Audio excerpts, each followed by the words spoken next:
know what? We're gonna roll with it. All right, guys. We apologize for being this late. We had some technical difficulties come up, but we're finally live. So I'm here with both Block Content, aka Alum, and the one and only PapaGenos. This is super exciting. For those of you guys who don't know who I am LaxChris, and I'm super happy to be here with you guys today on this holy day, absolutely, because we have a Nintendo Direct in just a couple of hours. Oh, that is super exciting. What's up, everybody? So I'm very happy to be joined by these two beautiful gentlemen. It's been crazy talking to you guys the past couple of hours, setting this thing up, but it's really happening right now. We are in a stream together, the three of us. So everybody, let me know in the comments if all the audio stuff is good, if you guys can hear PapaGenos and LaxChris, and just thanks for having me, I suppose. Like, we're all streaming on a separate channel, so if you guys are real fans of us, just put on 3 windows of all our 3 streams at the same time. That'll probably be great. Yep, I got 100 in mind. PapaGenos, I'm checking his, but we got a lot of people here today, so obviously people are ready for this to happen. So PapaGenos, we haven't heard anything from you yet, my friend. Yeah, I'm just making sure my audio is okay here because we were having some audio problems. So if people in the comments want to tell me if the audio is on or not, they're saying audio is messed up, unfortunately. They're saying it's really low. Okay, so in general, I can probably lift my audio up a little bit. So let me know in the comments if my audio is good. Oh, it's a bit robotic is what they're saying. That's just the live stream, so just refresh and everything will be okay. Okay, they're saying my audio is good. Yeah, the audio is fine. Everybody's saying. So I think... Sounds good. Yeah, sounds perfect. Right. Sounds good. Okay, I think I fixed it. All right, cool. It's good enough. We're here. We're really doing this, boys. Wow, this is amazing. So where do we even start, guys? I mean, we have a Nintendo Direct today. To me, it was actually a little bit hard to sleep last night. I'm not going to lie. So this feels like Christmas Eve to me, for sure. Crazy, right? Yeah, I mean, whenever there's a Nintendo Direct announcement, it always just feels like, surprise, we're going to get a bunch of stuff. Like you said, it's like Christmas Eve. So what will the presents be, right? I wonder. Yeah. So I guess the first thing I want to talk about, just because I have been dying to talk about this, is Pokemon Sword and Shield, man. I know a lot of people want us to start with Smash, but I know that Callum is a huge fan of Pokemon, as well as PapaGenos. So, what are we getting in terms of Pokemon today? Because I'm personally hoping we finally get starter evolutions, because, I mean, we've known about Scorbunny, Grookey, and Sobble for so long now, and I feel like it's just absolutely crazy that we're about 2 months away, and we have no idea what these starter evolutions are going to look like. Right. You want to take this one, Gino? Yeah, sure. So we got, a bunch of Pokemon info since Pokemon Sword and Shield has been announced, and surprisingly, we have not gotten the evolutions of the starter Pokemon yet, which is just crazy to me. It feels like we should have at least seen the second evolutions by now. So I really think in tomorrow's Direct, since they did say it would have Sword and Shield info and Luigi's Mansion 3 info, I do think, since it said Sword and Shield info, we will probably be seeing at least the second evolutions of the starter Pokemon.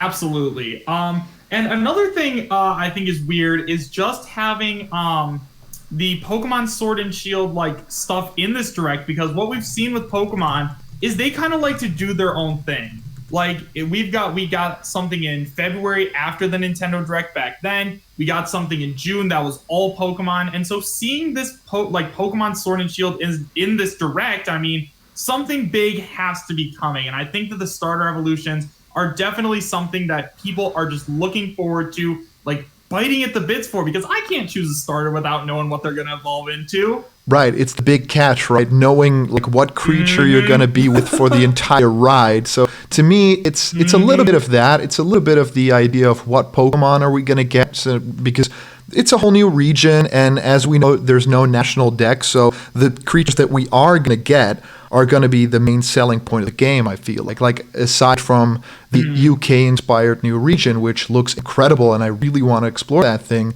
But yeah, that hits the point of the national decks. I don't know if you guys want to touch that at all, but to me, it's been a whirlwind, man. I really don't know how to feel either way, because that whole national Dex thing could lean towards, you know, it being very healthy for the franchise in terms of being able to reinvent itself, but it could also lean towards, oh man, now they're basically screwing something up that they were pretty much, you know, the pioneers of, and now going forward, I can't play as my, you know, Pokemon that I had, Pokemon Red or, you know, Silver or something like that. That's just gone now. So I really wanted to know your thoughts on it. Like, what way do you lean, like PapaGenos, for example?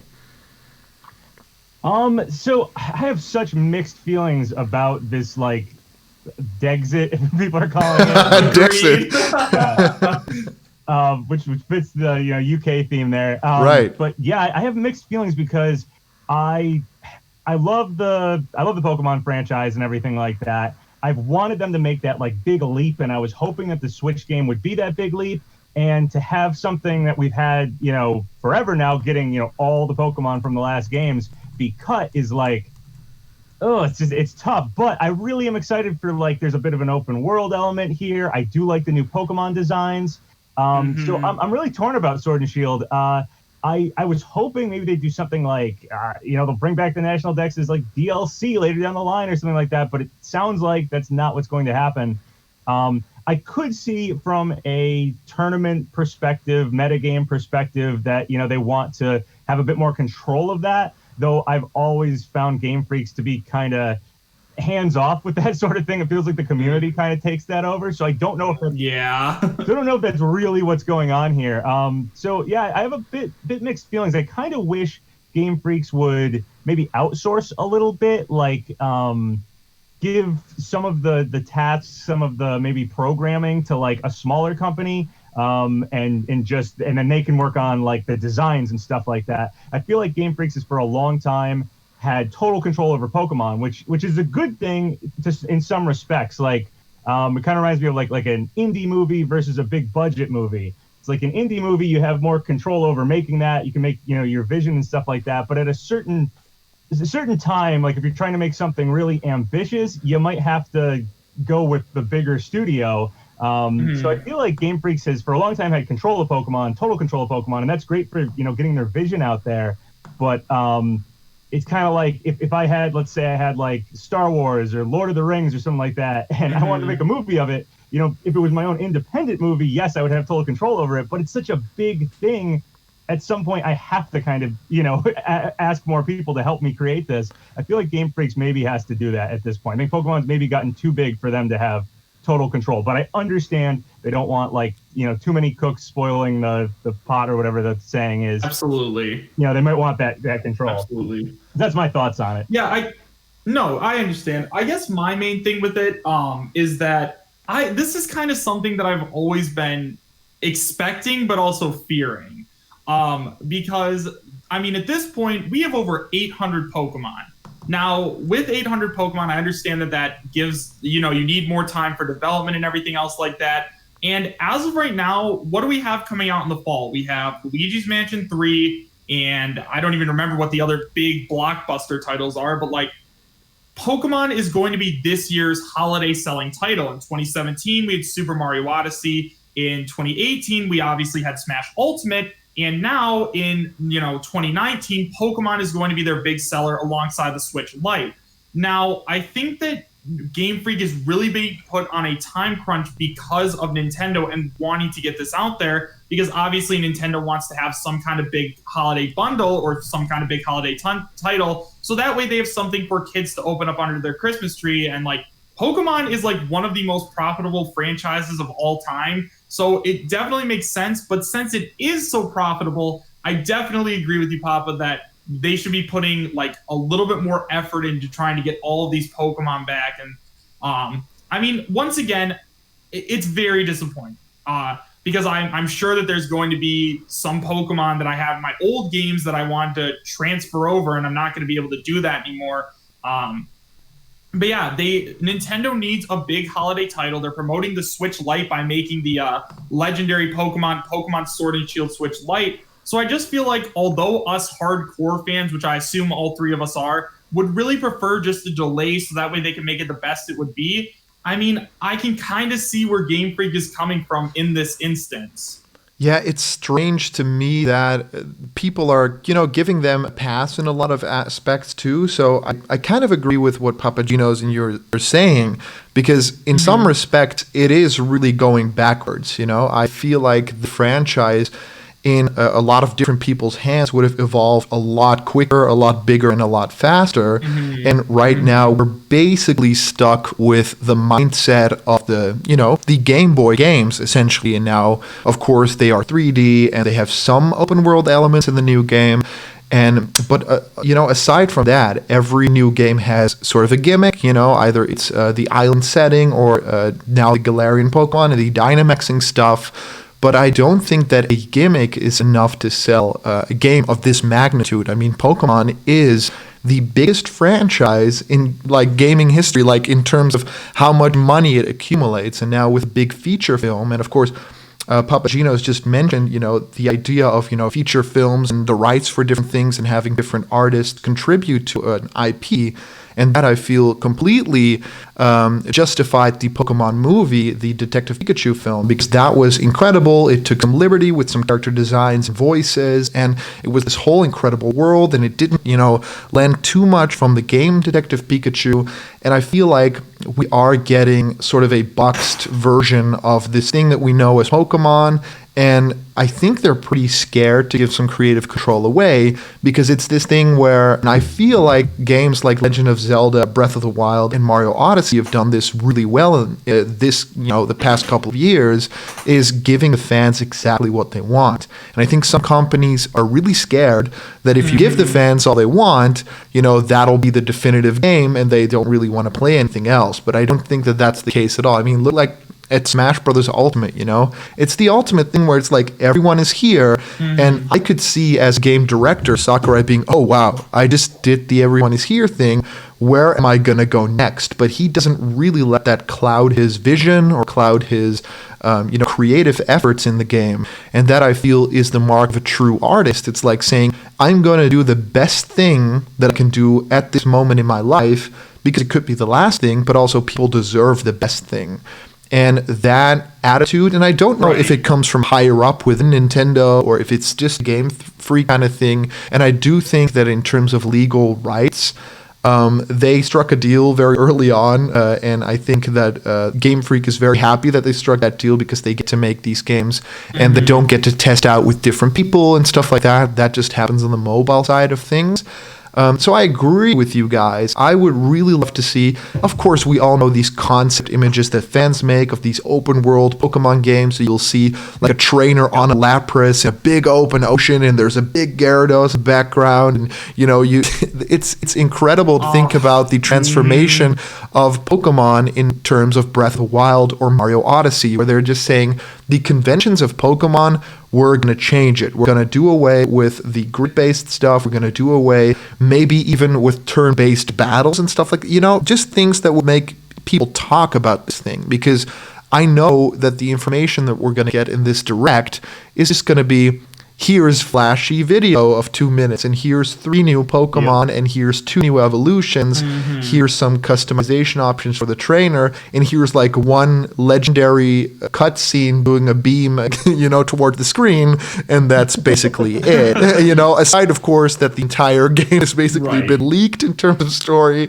but that's not something that they can do forever. And I think we're seeing hints of stuff. I don't know if you guys have seen Arlo's video on Pokemon Sword and Shield, but I would suggest everybody listening right now to go check that out soon, because that hit on a couple of points that I didn't even know about in terms of Game Freak as a company, and even looking at the animations in the trailers and stuff like that, and seeing that literally they are copy-pasted. Like they publicly said, these things are remade and we need some time for this. And the only thing that happened was the upscaling of different textures. But even NPC, like human characters talking, those animations are even copy-pasted. So that is, calling people on their stuff even though there are these game developers that are basically doing good, right? They're making content for us and we should be very grateful. I do think that it's a good thing that fans push developers when they're, not at their A game. And I think that they're not even at their C- game right now. I think that Game Freak could kind of step it up in terms of the quality, right? Yeah. Yeah, no, I totally agree with all of that. I think, especially on that, like the animations and stuff and how I think they said when X and Y came out that they like future tested, all the stuff. So they made the renders like more than the 3DS could handle. And that was so that future games would have those Pokemon and those renders. They could just easily import them over. And now to say, well, we have to remake all the Pokemon for Switch, so we can't add them all it's such a letdown. In terms of adding new Pokemon, I kind of wish they had maybe just like they could go with. I love the forms and I loved Mega Evolutions, and I wish maybe they had just taken old Pokemon and done more forms of old Pokemon, more Mega Evolutions of old Pokemon. Not to be too much of like a Gen 1er here, but like just doing that doesn't beef up the dex so much. So you could like kind of do that and not have 800 plus Pokemon. I feel like maybe they should have thought of that a little earlier on, so that they didn't get to the point where maybe they have too many Pokemon to add. And then your point about Detective Pikachu, the Detective Pikachu movie, and kind of handing out the IP a little bit. Yeah, I totally agree. I think Pokemon needs to hand out the Pokemon franchise a bit more. I think it's like you said, the biggest grossing media franchise in the world. It makes so much money. At a certain point when something gets that huge, the creators kind of have to give that out to the public. It becomes sort of just part of our culture, and other people have to be able to contribute to that. And it probably has to do also with, I think, the budget that they get, right? I think that the gaming part of the Pokemon franchise gets less budget than, of course, the movie. That is like mega gigantic. That's like 17 video games. So that too, right? Yeah, I feel like they need to probably put more money into the games, as the games are the core of Pokemon. And like you were saying about like an open world Pokemon game, the sort of thing everybody has wanted forever.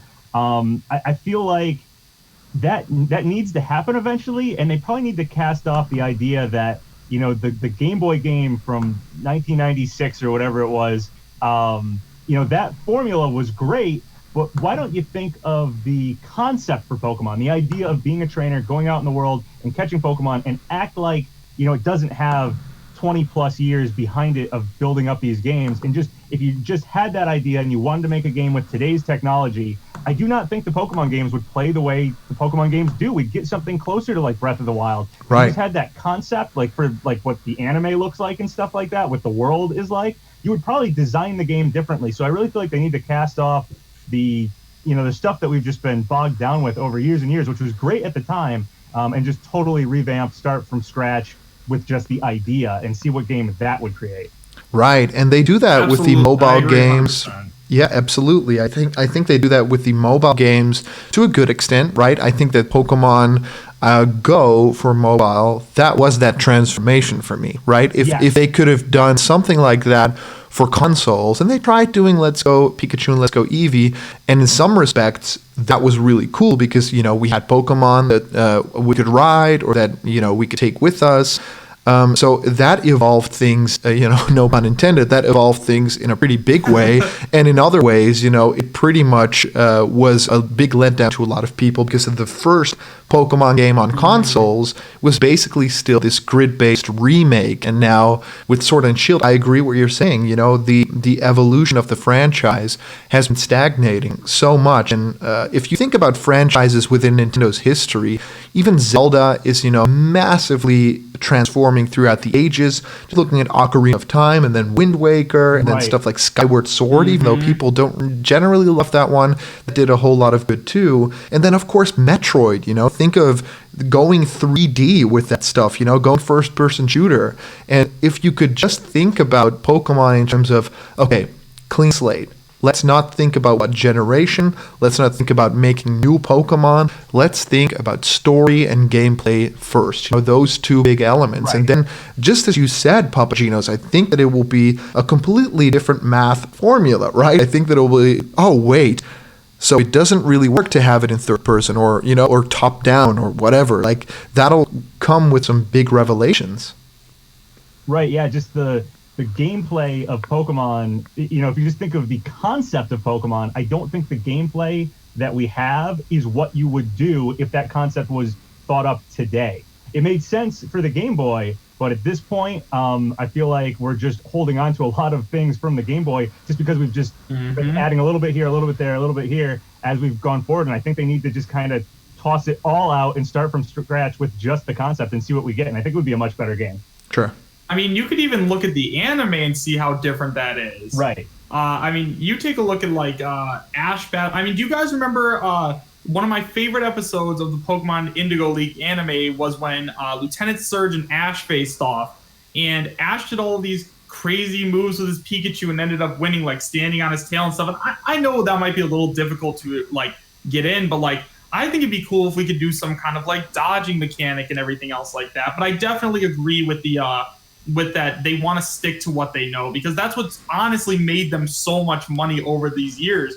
The games are very similar in a lot of ways. I mean, the same battle mechanics, same everything else. But I definitely think that switching to the open world formula and just changing it is going to make a lot of more people interested in it, because once again, who wants to play the same game over and over? And yes, I understand that they're different games in terms of story and stuff like that. But at the end of the day, you're still walking around, you're still battling people, you're still catching Pokemon, and introducing stuff, PapaGenos, like you said, like Mega Evolutions, awesome. Would have loved to see more of them. But one of the reasons I don't think they're doing that is because how could they justify it being Generation 8 if they only included a couple brand new Pokemon, right? I guess that's kind of the way I'm seeing. So let's say we go in and we just get the Pokemon announced so far, the starters, Drulagon, like all of those. Like, could you really justify a new, like, call it a new generation without a new form of Pokemon and characters and everything else like that? I guess that's kind of just where I'm sitting. Oh, and another thing I wanted to bring up was, I don't know if you guys have heard about this, but the anime is apparently going to be focusing on all of the different regions. So on September 29th, for those of you guys who don't know, the Pokemon Company actually made an announcement that there was going to be something to do with like all of the different generations and all the different regions in it. So I don't know. I just, those are my thoughts on it, honestly. I know it might sound a little weird. I hadn't heard that anime thing. That's pretty cool, though, if they are going to go back to like either other regions or just have characters from all the regions come together. I haven't kept up with the anime in a long time, but I love the old stuff. I'll occasionally go and watch an old episode of Pokemon. Absolutely. So yeah, it's cool if they're bringing everything back. I know. I think they had like some episodes where like Brock comes back or Misty comes back. Like they have stuff like that happen every once in a while. So yeah, it'd be really cool if they somehow kind of solidified all the generations together into one for the anime. That'd be cool. Yeah, for me, it's this thing where it's got such a rich history, but it also reinvents itself in terms of, oh yeah, new year, new region, new Pokemon. Mm-hmm. So it's difficult to think about that fact, right? Do you celebrate everything that came before, or do you completely, rewrite history basically and say, well, this is a different planet, and this is basically Pokemon number 1, and you do a whole reboot? That'll probably never happen. But to me, what could be interesting is to think about a reboot in a sense of, maybe there is this different world out there in outer space where people don't know any of the Pokemon in that world, but there's like new stuff that we don't know. And that goes into like alternate universe or planets and that kind of stuff.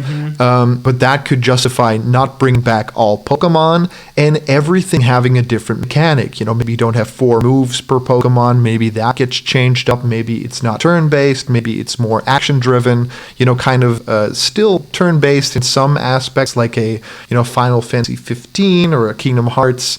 I really think that if they just let go of the formulaic stuff that we really don't really want anymore, right? I mean, how many times are you going to get those gym badges and going to meet your rival and get the Pokemon from the professor?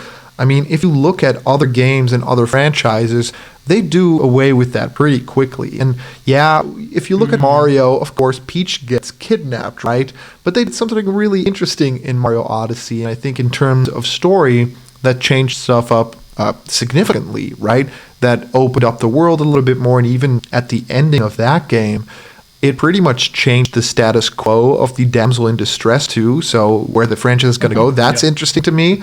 And I feel like Pokemon might need a little bit out of the books of Breath of the Wild and Mario in terms of reinvention. So to have an idea where it's all of these generations being brought together, that's cool, because I could definitely see, these are the world championships, and basically you got to get one gym badge from every region. You got to travel to every region to one specific gym. The grass gym from this one, and the rock gym from this one, and then it'll come together in like some platform above the earth or something. I don't know why I'm going galactic with this stuff the whole time, but I just think we need Pokemon in space. But yeah, that idea could be really cool. So it'd be like a globe-trotting adventure. One moment you'd be in Pallet Town, one moment you'd be in Johto, because that specific one gym that you need to revisit, and there's a different guy there now, and he has different Pokemon, whatever. So I agree with you guys' ideas that they need to bring a lot of that love from the anime. I could just see that episode where Ash is fighting Brock, and I believe Pikachu hits the sprinkler system or something, and he hits. Beats Onyx. Awesome episode. He beats Onyx because Pikachu hits the sprinkler system, and Onyx get doused in water, and then of course the electric attack pretty much finishes him. And now if you do an electric attack on a rock type in a video game, that's a lot different. So, switching things up, Breath of the Wild does that very well, where it's like, oh yeah, but you can, make wind with fire, and then you can use this, and you can float up the draft, and then you can hit the arrow, and you can use the physics to do this. So if they have some sort of creative new element to things, instead of just this attack does this much HP and this attack does So I think that will drastically change it, but I do not think that they are ready for that at all. And I think the games sell pretty well, right? Yeah, I think that's almost one of the issues, is that the game sells so well that they don't want to change anything. But now we're hearing the fan base actually say, like, it's getting stale. That's definitely what people are saying. We have, they do side games and stuff. Like we have Pokken came out, and that was, totally different. You get to play as the Pokemon and fight. It was great. Absolutely. It's almost like, should we bring that concept to the mainline games, or make, a totally new game with, like I said, just if you had the concept in mind, what would you make the game like? And it might not be a turn-based RPG anymore. And that might be able to mimic, like you said, from the anime, like where the sprinklers go off and stuff like that. If it was, when you go into combat, it's like you're playing like a fighting game. Like, that might be something like that. So I really do feel like they need to go back to square one. I think they've been doing great for a long time. I think it was the right idea to kind of keep the same concept for so long. But now I feel like the fans do feel it's getting a little stale. And there's some things too that are like from just the build up here that have no place in Pokemon. Like the idea of like breeding out a new Pokemon where I have to like ride my bike back and forth a million times to hatch the egg to get the IVs. It's like that goes against the idea of like, you have your friendship with the Pokemon, and it's the one that you stuck by that's the one that you should use. Like, that is such a concept of Pokemon. They need to be able to mimic that in the games, and they totally could now with, right gameplay, but they have this archaic gameplay from the Game Boy games that they're just holding on to that don't mimic that whatsoever. So yeah, I just feel like, and there's some other things too, like you mentioned Mario Odyssey keeping like the damsel in distress thing, but changing a lot of other stuff. So Pokemon kind of needs to, I think, figure out what they want to keep and what should probably be played around with. Like, exactly. For instance, we have a fire, grass, and water starter in every single game. That's something you don't have to do. Like, that's not something I think the fans would be devastated over if you did a different trio, something like that. There's certain things in Pokemon that can definitely change, and other things that are things that the fans, like and want to hold on to. So I feel like Game Freak needs to really think about what to keep, what to get rid of, and move forward if they want the fan base to be pleased with whatever the next game is. Right, absolutely. And in terms of reinvention, I also think that it might be an idea to incorporate Labo VR to Pokemon, right? To live in the world of Pokemon, to have your Pokeballs at the ready, and just to walk through that world first person. And then, of course, basically engross yourself in this entire beautiful world. Well, Sword and Shield graphically doesn't look all that beautiful, if I'm being honest. But I mean, like, the idea of a VR Pokemon experience, that could not be overlooked as well, because I think that's really what they want to have you feel like, right? You customize your character, you have your own little group of Pokemon with you, and how cool would it be to like literally live in that world, you know, open up your backpack and basically just have it in front of you and choose, you know, your different potions and then use them on your Pokemon in battle. I mean, that'd be really incredible, especially if it's online. And, you know, I would be fighting against one of you guys, and we could both be wearing these weird headsets and just live in the world of Pokemon. I think that would be a really fun like spin-off or next step for the franchise. So I really want to pitch in that idea of like VR Pokemon. We need it now. I actually think that's a really good idea, because not only would that promote the Pokemon games, but it would also really promote Labo, so it would really make it a double win for Nintendo. I mean, personally, I don't have Labo. It's just never really interested me. Yeah, see, like, Callum, do you have Labo? I have played around with it a lot. Nintendo invited me to a press event where I got to like fold a few things, but it never got my interest in that event, where I was like, well, now I need to spend hours of my life in my living room making these cardboard things. But now that I see all the VR stuff, especially it coming to pretty much every game, it's like, oh, Breath of the Wild VR, Odyssey VR, now there's Smash Ultimate VR. But I don't want to invest in that just yet, because I think they're going to spin it around. I think they're going to come out with a real VR option, and real, you know, in quotes. I think they're going to do either a new console based on the VR experience, or they're going to just repackage Labo, because I think that people think of Labo now as the cardboard thing. And I think they want to go big with VR, because they're attaching it to every one of their biggest franchises. So, you know, in every single game, let's be honest, we can see VR. I mean, Luigi's Mansion, Ghosts in VR? Come on. Yeah, that would be really cool. I played around with Labo a little bit at the Nintendo store in New York City, but I don't own Labo myself. But I do agree. I think VR would be a great step to take the Pokemon franchise. I think maybe part of the problem here with this backlash that people have with Sword and Shield is that they thought Pokemon moving from a handheld console to, you know, Nintendo's main console, the Switch, which is also a handheld console, they assumed it was going to be a big jump, and it wasn't. So maybe something like VR or online, like MMORPG style Pokemon or something like that, would be that concept that allows Game Freaks to go, okay, this is different enough. We don't need to, you know, do what we always do with these games. We don't have to kind of, you know, give that Gen 9, Gen 10, whatever sequel treatment to this, because it's so different. We can kind of reinvent it and change things up. So maybe they just need that jump. I think people are mostly just upset because they thought that jump would be coming to the Switch, and it turns out it's not.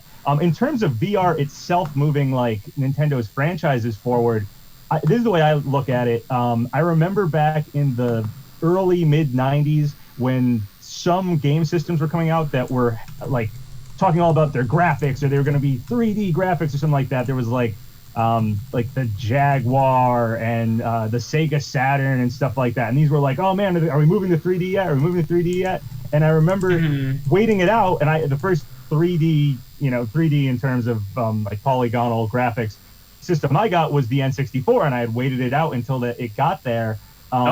And so many people kind of got burned on those early systems. They were really expensive, and they didn't, you know, they just didn't have the games. It wasn't really there yet. And I felt that way ever since I saw like Oculus Rift and just like the VR coming out. I felt like this is really cool, and this might be where we're headed, but I don't think we're there yet. So I feel the same way with Labo VR. I feel like we're not there yet, but maybe Nintendo's next console will be VR. Maybe the next VR thing will be, you know, the N64 or the PlayStation of moving to VR. So hopefully something like that happens soon, but I don't want to be the guinea pig for the early adoption of that system yet. So I'm waiting it out. Right. I think there's a lot of cool things they could do with VR too. I mean, look at games like Mario Kart. I mean, if you put on a VR headset, you could have kind of a first-person thing while you're driving around. And again, you couldn't do that with Labo, obviously, but it'd be super cool to do something like that. I'd absolutely love to see it. And then maybe we could get the perspective of like of the Pokemon trainer or something else like that, like Callum said.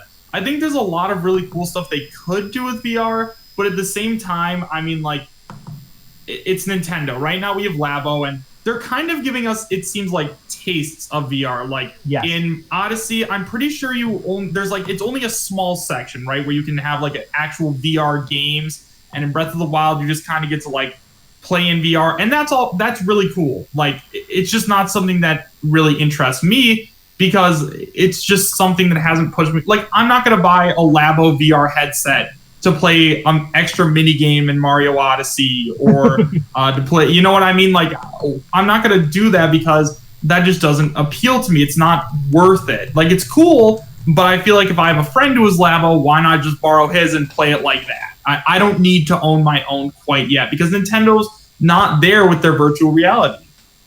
Yeah, they haven't like gone all in yet on VR, even though, like you said, Block Content, where they're putting it in each of their major franchises. So I do feel like they're testing the water, and that might be the direction they're heading in. But I just don't want to do it at this point. So that's where I'm at with it. Agreed. Right. Yeah. Same. Agreed. Here. Cool. Well, all right. Well, I think we've been talking about Pokemon for like 40 minutes. So I'm going to ask each of you guys this question, and I think we should move on. We should definitely do more Pokemon discussions later. Sure. All right. If you can choose any Pokemon for a Galarian form, what would it be? That is any a really Pokemon. good question. It could be legendaries, starters, anything. I'll throw out there. I mean, I don't know how much people are following leaks and stuff, but I did hear Farfetch'd might either get, I don't know if it was a Galarian form or a Dynamax, but Farfetch'd needs some love, man. Farfetch'd has been around for a long time, totally overlooked, and I always thought he was a cool concept for Pokemon. So yeah, I'd say Farfetch'd, even though I'm pretty sure that probably is going to happen. Yeah, dude, Surfetch. That's going to be a super cool Pokemon. I'm really looking forward to it, because Farfetch, you're right, highly underrated. All right, Callum, what about you? What do you think? Okay, that's interesting. To me, let's do Lickitung, but Lickitung having a Galarian form where it basically only sips things instead of licks things, so it sips tea or something like that. That'd be really cool. I think that if you're going UK, awesome. I love it. If you're going UK, you should definitely do that. Give it a monocle too. Dude, monocle and a top hat while they're in the UK. So everybody in the live chat, everybody in the live chat of either PapaGenos or LaxChris or Blocked Content, let me know in the comments if anyone's gonna draw that fan art. It's Lickitung, beautiful, but it's Lickitung, but it's blue Lickitung, but it doesn't have the tongue out, but it like sips a lot of things, so it's kind of like Kirby, but it has a giant like tea, and it just drinks tea, and it has a monocle, and it does not have a top hat because I think Weezing's got the top hat privileges. Yeah. So if anyone's gonna draw that, we will feature it on our channels. We will do that. All right. Well, mine's a little bit different. Because hold on. I've got a name. It'll be called Sippy Tongue. Sippy Tongue. Yes. I love the idea that the Lickitung is so boorish, just has a tongue like hanging out all the time, and that the Galarian form would be like super proper. He'd be sophisticated boy, and he'd be like looking at the normal Lickitung like, oh, you barbarian. I guess mine, honestly, I would have to say, and I know this is going to sound weird, but I would love to see a Galarian form of Pikachu. And the reason I say that is because we've had tons of Pikachu clones, right? We've had Morpeko is the most recent one, Togedemaru. We've had all these other different Galarian forms, but Pikachu has stayed the same for over 20 years. I kind of just want to see a different kind of Pikachu, and we have a Alolan Raichu, but no Alolan Pikachu. I understand that Pikachu is like the face of the company, but it would be absolutely awesome to see like Pikachu kind of reinvented. I don't know. That might be a little weird, but I think that seeing just a reinvented, like if we're talking about reinventing the Pokemon franchise, why not try and reinvent their mascot a little bit? Yeah, right. Yeah. I mean, we're talking about how Pokemon's gotten stale, so Pikachu seems like the face of the franchise. So you do something different with that, then yeah, there's some very base reinvention. Crazy. We should maybe do a Pikachu, like an ice form Pikachu, or an ice and thunder, and it'll be a Pikachu that like sneezes the entire time. So it's like Pikachu, and then it just basically sneezes thunder and ice or something like that because it has a cold. I don't know. Something in there is an idea. No, I like it. Pikachu. I absolutely love it. But my chat is saying that we need to talk about something else. Yeah, let's move off of Pokemon. So we have this Nintendo Direct coming up. Obviously, we know Pokemon's going to be in it. The other game we know for sure that's going to be in it, though I don't have as much to say about this one as I did for Pokemon, is Luigi's Mansion 3. So what do you guys think we're going to see there? Oh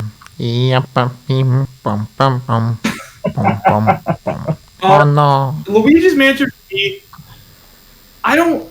Okay, so I feel like most of the game we've already seen in trailers and stuff, and there isn't a whole lot that, like, I'm super looking forward to. Honestly, the thing I'm looking forward to most in Luigi's Mansion 3 is the multiplayer aspect. Yes. I mean, because I love that on the DS one, actually, the 3DS one. I know, dude, it was so underrated, right? Yes, very underrated. Wow, a friend of mine got that game. She's like a big Luigi's Mansion fan, got that game, and we, like, I forget why we were like, yeah, let's try out the multiplayer thing. It wasn't going to be that good. And then we ended up playing it for like 4 hours. Like, it was great. I know. So, dude, like, good. The story looks cool. Guigi looks cool, but, like, oh my gosh, dude, like, I really, really want to have some cool kind of online or, like, multiplayer game that we could play online. Like, how cool would it be, like, I stream, so, like, playing with my viewers, Luigi's Mansion, some kind of fun games, would be awesome. I'd absolutely love to see that because that'd be cool. You know, I feel like Luigi's Mansion is also starting to evolve. Like with the new Poltergust and everything else like that. Like we had the original Luigi's Mansion, Dark Moon was very different from it, and now we have Luigi's Mansion 3, and I feel like it's going to be very different as well. So like I want to see a cool online mode where you can play with your friends and everything else like that. I don't know, man. Like, honestly, that's the thing I'm most excited for about Luigi's Mansion 3 is just that multiplayer aspect.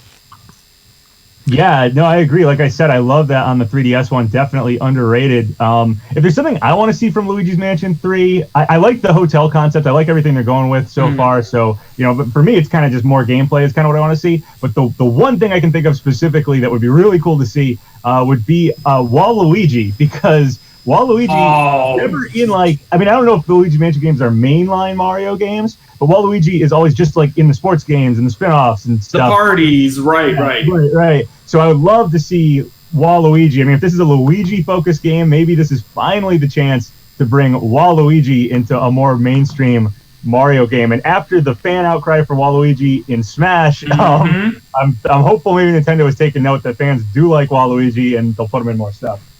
Dude, make him the player 2 for the multiplayer. There you go. Give him a Poltergust. Like, he'd be perfect. And plus, if there's like a versus multiplayer game, how great would it be to do Luigi versus his rival? Yeah, or instead of just a Waluigi's red-colored now, Luigi. like maybe he owns the hotel or something. Like he's the secret bad guy or something. Like something like that would just be great. I'd love to see it. Dude, that'd be amazing. Or crazy Waluigi theory, like everyone crazy. wants him to appear, but Waluigi is actually the ghost in like the final floor, so he died somewhere in the story. Like he finally appears in a game, and he's like, wah, wah, like moving through walls and everything. So like we finally get Waluigi in like a more mainstream Mario game, and Nintendo kills him off. He's dead. Yeah. That'd be cool. Yeah, Dude, that would be amazing. In terms of like Luigi's Mansion 3, pretty hyped about that game. I gotta be honest, like I loved the first game in the series. I think that was like this very rare gem because, of course, the GameCube and the GameCube games had these rough edges, you know, had these kind of weird, out there, outlandish ideas. If you look at Smash Brothers Melee, that's a prime example. Like, look at how Yoshi looks in that game, or DK. Look at Bowser, or look at games like Mario Sunshine and the weird world and the strange enemies. And Luigi's Mansion to me was like that too, with all the portrait ghosts and the darker tone. Like really, that game was dark. Like some corridors, literally you couldn't see. But like in terms of tone, also, I thought it was very dark and interesting for a Nintendo game to do that. Might have been, I was pretty young too playing that game. It was my first GameCube game. I think I got it at launch, if that's possible. But yeah, it was the launch game. Oh, that's awesome. But the idea of this new game lending a little bit from that original one, you can see it in the color palette, you can see it in Luigi's emotions and animations, but also the Dark Moon game, which I played and I actually liked a lot, but of course it was a little bit mission driven, right? Like it wasn't, it was like, you know, these different missions, these goalposts that you had to get through, and it wasn't this big hub kind of thing. And I feel like they're doing a mix of both, right, in this new game. And what I like about that fact is that they know That there's Absolutely. one audience that wants this thing, there's one part of the audience that wants that thing, and they basically bring it together to form this beautiful whole. And just to call it Luigi's Mansion 3 and not some kind of subtitle makes me very excited for the fact that it will be really proper, that it will be full of content. We already know about some great like multiplayer stuff, and I really believe that a lot of people are actually going to be playing that, especially with the Luigi stuff, and you'll have like 8 or like 16 Luigis on screen. But also the fact that, of course, you have this big story now, and we don't know what happens with Peach and Mario and Toad. And to me, it's time to show people the charm of Luigi, the world of Luigi, and why he can, carry this franchise all of his own. And to me, Luigi is a character that is severely misunderstood by Nintendo. I think that he's not just a scaredy cat all the time. I think that Luigi is full-on heroic. Because of course he faces these things that Mario never even faces. Mario goes to ghost houses and stuff like that, but it's platforming stuff. Luigi actually goes in the nitty gritty of stuff, and he's in horror kind of stuff. So he's like the unsung hero. Like Snake would probably make fun of him, as he does in Smash Bros. He's like, oh, it's the he looks so pale, Snake. It's from living in his brother's shadow for too long. But yeah, I feel like it's time for Luigi to come back into the limelight. And with Luigi's Mansion 3, gotta be honest, looks great, good graphics, and a lot of fun. All those floors, that movie set floor, to me, that's like prime Nintendo. That's let's throw some weird GameCube era type ideas around, and let's just have fun with this, and let's not make it formulaic. And to me, that's when Nintendo's at its best. Yeah, I know, I totally agree. We were just talking about how the Pokemon franchise is stale, and I have to say Luigi's Mansion is the exact opposite. It's about as fresh and unique of a Mario title as you can get. So I'm excited about that as well. Agreed 100%. Okay, speaking of Mario games, guys, I know this is a little off topic, and we can go back to Luigi's Mansion 3 if you guys want. I know what you're going to say. Let's talk about the picture. Let's talk about the picture. Let's talk about the tweet that Nintendo sent out talking about the Summer Odyssey and hoped it was full of sunshine. Yeah, I knew you were going to say that. I know. We gotta put on our conspiracy theory hats here, guys. But what are the chances of Super Mario Sunshine 2? Because Super Mario Sunshine is one of my favorite games of all time. And I gotta know. What do you guys think? PapaGenos, I think you gotta take this one because I need to collect my thoughts about this watermelon stuff. Sure. All right. So interesting thing about Mario Sunshine before that tweet happened, just with me personally, was that my brother had never played Mario Sunshine. He was younger when I got it. He watched me play it, but he had never played it himself. So a week before that tweet happened, he played Mario Sunshine for the first time. Himself, beat the whole thing, 100% in it, got all the blue coins, every shine and stuff like that. And I basically watched him do most of it. So it was very much so on my mind. And then boom, Nintendo tweeted that, and I was like, whoa, okay. And we had all that, we had Delfino Island on the map for Mario Odyssey. It really felt like that was going to be a kingdom or a DLC kingdom. And I'm wondering if something similar to what happened with what they said happened with Breath of the Wild is happening with Mario Odyssey. So with Breath of the Wild, they said that when they were going to make the DLC, they had so many ideas, they decided to just make Breath of the Wild 2 instead. And I'm wondering if they were originally planning to just do Delfino Island as some sort of Mario Odyssey DLC, and have now decided, you know what, let's just make a second game. Now, whether or not that is a second Mario Odyssey or a second Mario Sunshine, I do not know. But I am happy with either. So we'll see what they do. That's my thoughts. Well, PapaGenos, see, they actually did. That's the same thing that happened with Mario Galaxy. The reason we got a second one was because they just had too many ideas to put into the original one, so they ended up just moving it to a second game. Yep. Mario Odyssey is 100% a game that needs a sequel. I mean, personally, guys, I'm not a huge fan of 2D Mario anymore. Super Mario Maker, awesome. I love that game because everybody can create everything, but I didn't pick up New Super Mario Bros. U Deluxe because I've done it before. It has some new stuff. It's just kind of boring, plain old 2D Mario. While as 3D Mario, every game is different. Mario Sunshine, we had Flood. Mario in the Mario Galaxy games, we had the Luma that helped us spin. In Mario Odyssey, we have Cappy. Each of these games are always so innovative, and Mario Odyssey was super successful too. Like this game, like it's a Mario game. Of course it's going to be successful, but it's a 3D Mario game that was really successful. And I think that that's something that Nintendo noticed. So hopefully they'll go ahead and pull the trigger and make Mario Odyssey 2. Because like, oh man, that would be absolutely amazing. Could this be the Nintendo Direct where that game gets announced, you guys think? Might be one of the greatest Nintendo Directs of all time if it does. So here's the thing about this Nintendo Direct. They said it's going to focus on 2019 Switch games. They could still announce something like Mario Odyssey 2 or Mario Sunshine 2, whatever it's going to be. I think either way it would do something with Mario Sunshine because they kind of teased that in the first Mario Odyssey, and that tweet definitely teased that. So whatever they do, I do think it'll do that. But I don't know if they'll show too much of it, because I was thinking about other games that might get shown off, like maybe we'll see them from Metroid or even Animal Crossing, but those don't come out in 2019. So maybe only a little bit of that stuff. I don't think we'll get too much of a focus, but they could still announce it. And then, Chris, on your point about the like 2D Marios, I do feel like Mario Maker is like the pinnacle, and they should probably only be making like just more Mario Maker stuff from now on, because I feel like the 2D games did kind of get stale, kind of reached their zenith, reached the peak. That's just the best they can be. But the 3D Mario games, they're always very innovative, and I'm happy to see what they do with the next one of those. Right, absolutely. If we do end up getting like the announcement of Mario Odyssey 2, I feel like it's going to be at the end of the Direct, similar to what happened with Breath of the Wild. Because if you remember with Breath of the Wild 2, it just came out of nowhere. We got the Banjo-Kazooie reveal trailer, and everyone's like, oh my gosh, Banjo-Kazooie and Smash. Like, how could this Direct get any better? And then they dropped the bomb of Breath of the Wild 2 on us, and we don't even have like a release window for that, I don't think. Did it say 2020? I don't remember. I don't think so. I don't think we have a release date.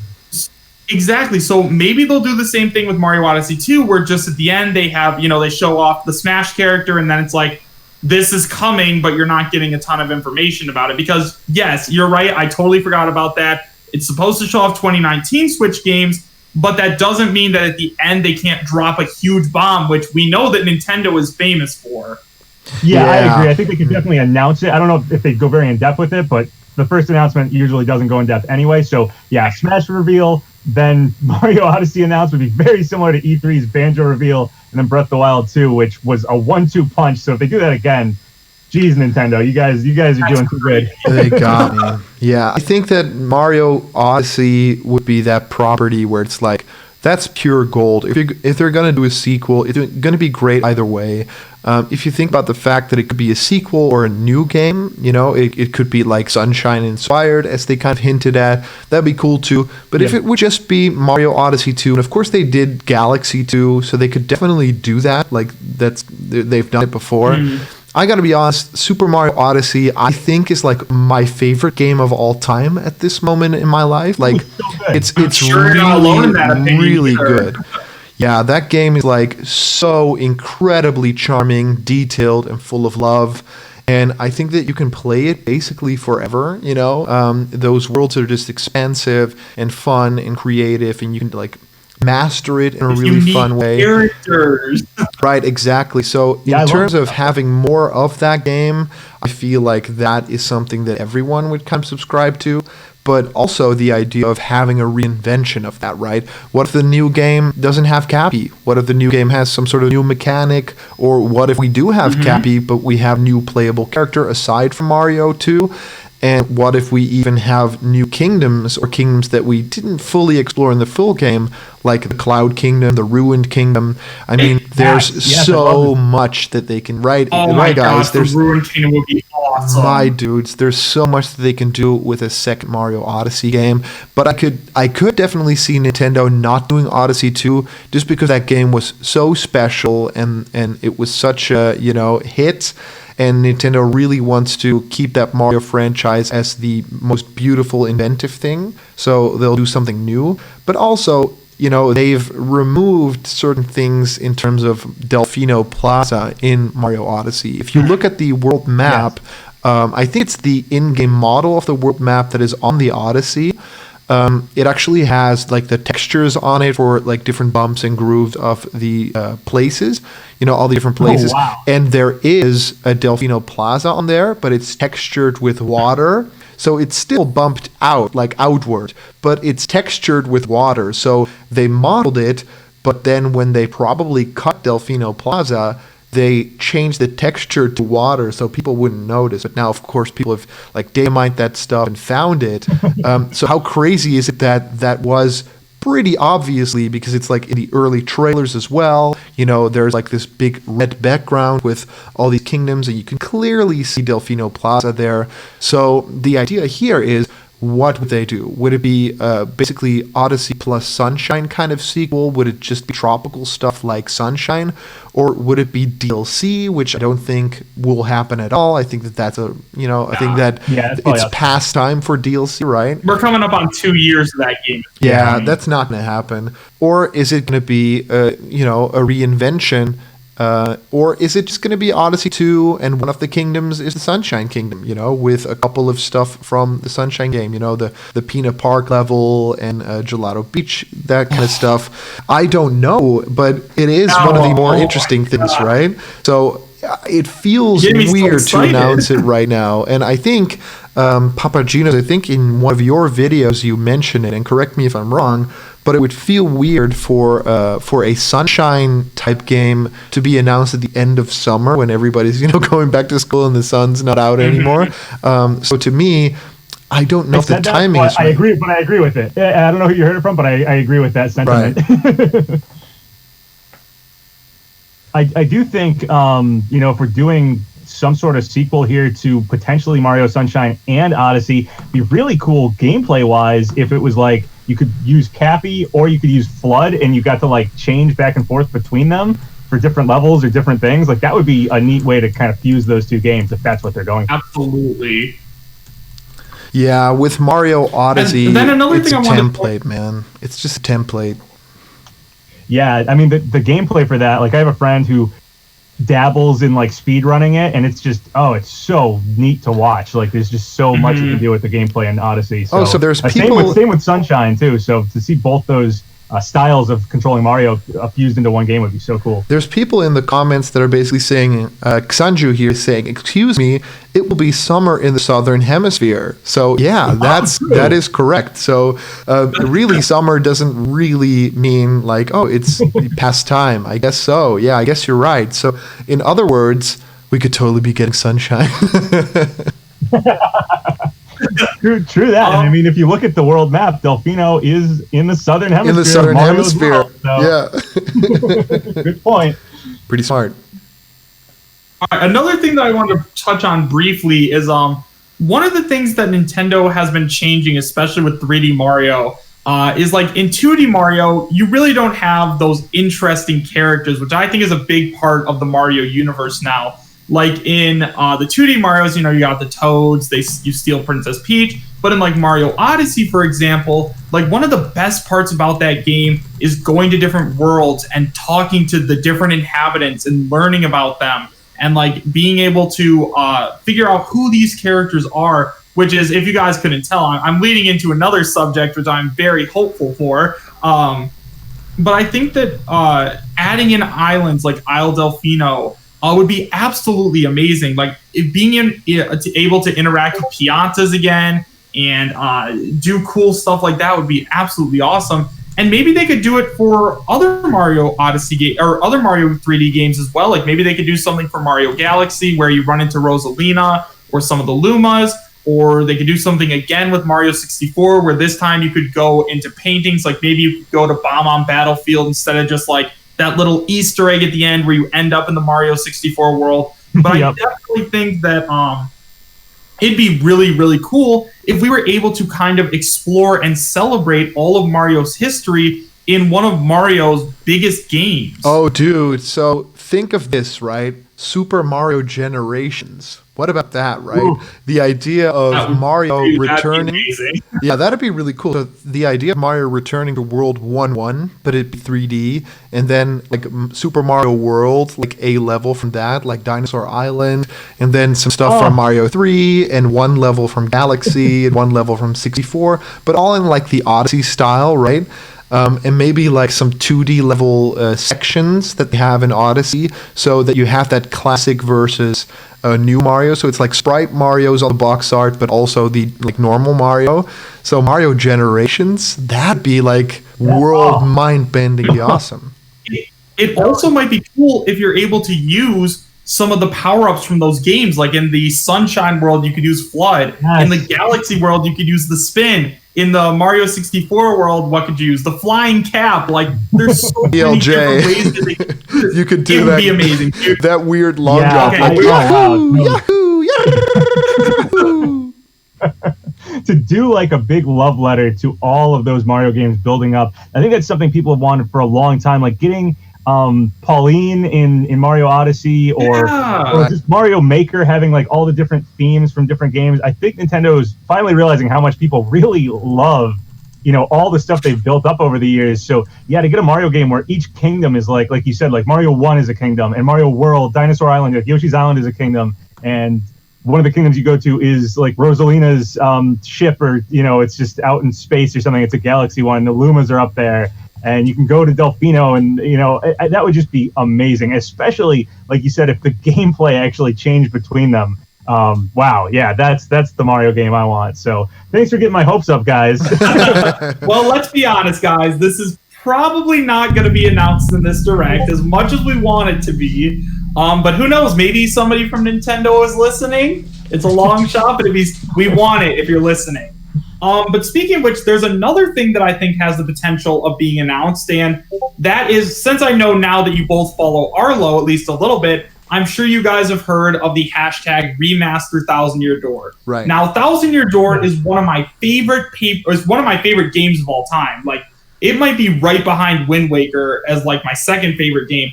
But I think that with the way that everything is going, and now that we see that Nintendo is starting to change as a company, it's very possible that we could see Paper Mario return to its roots and have interesting partners and interesting characters. Right, exactly. Because honestly, Sticker Star and Color Splash didn't grab me at all because it was filled with toads. Yes.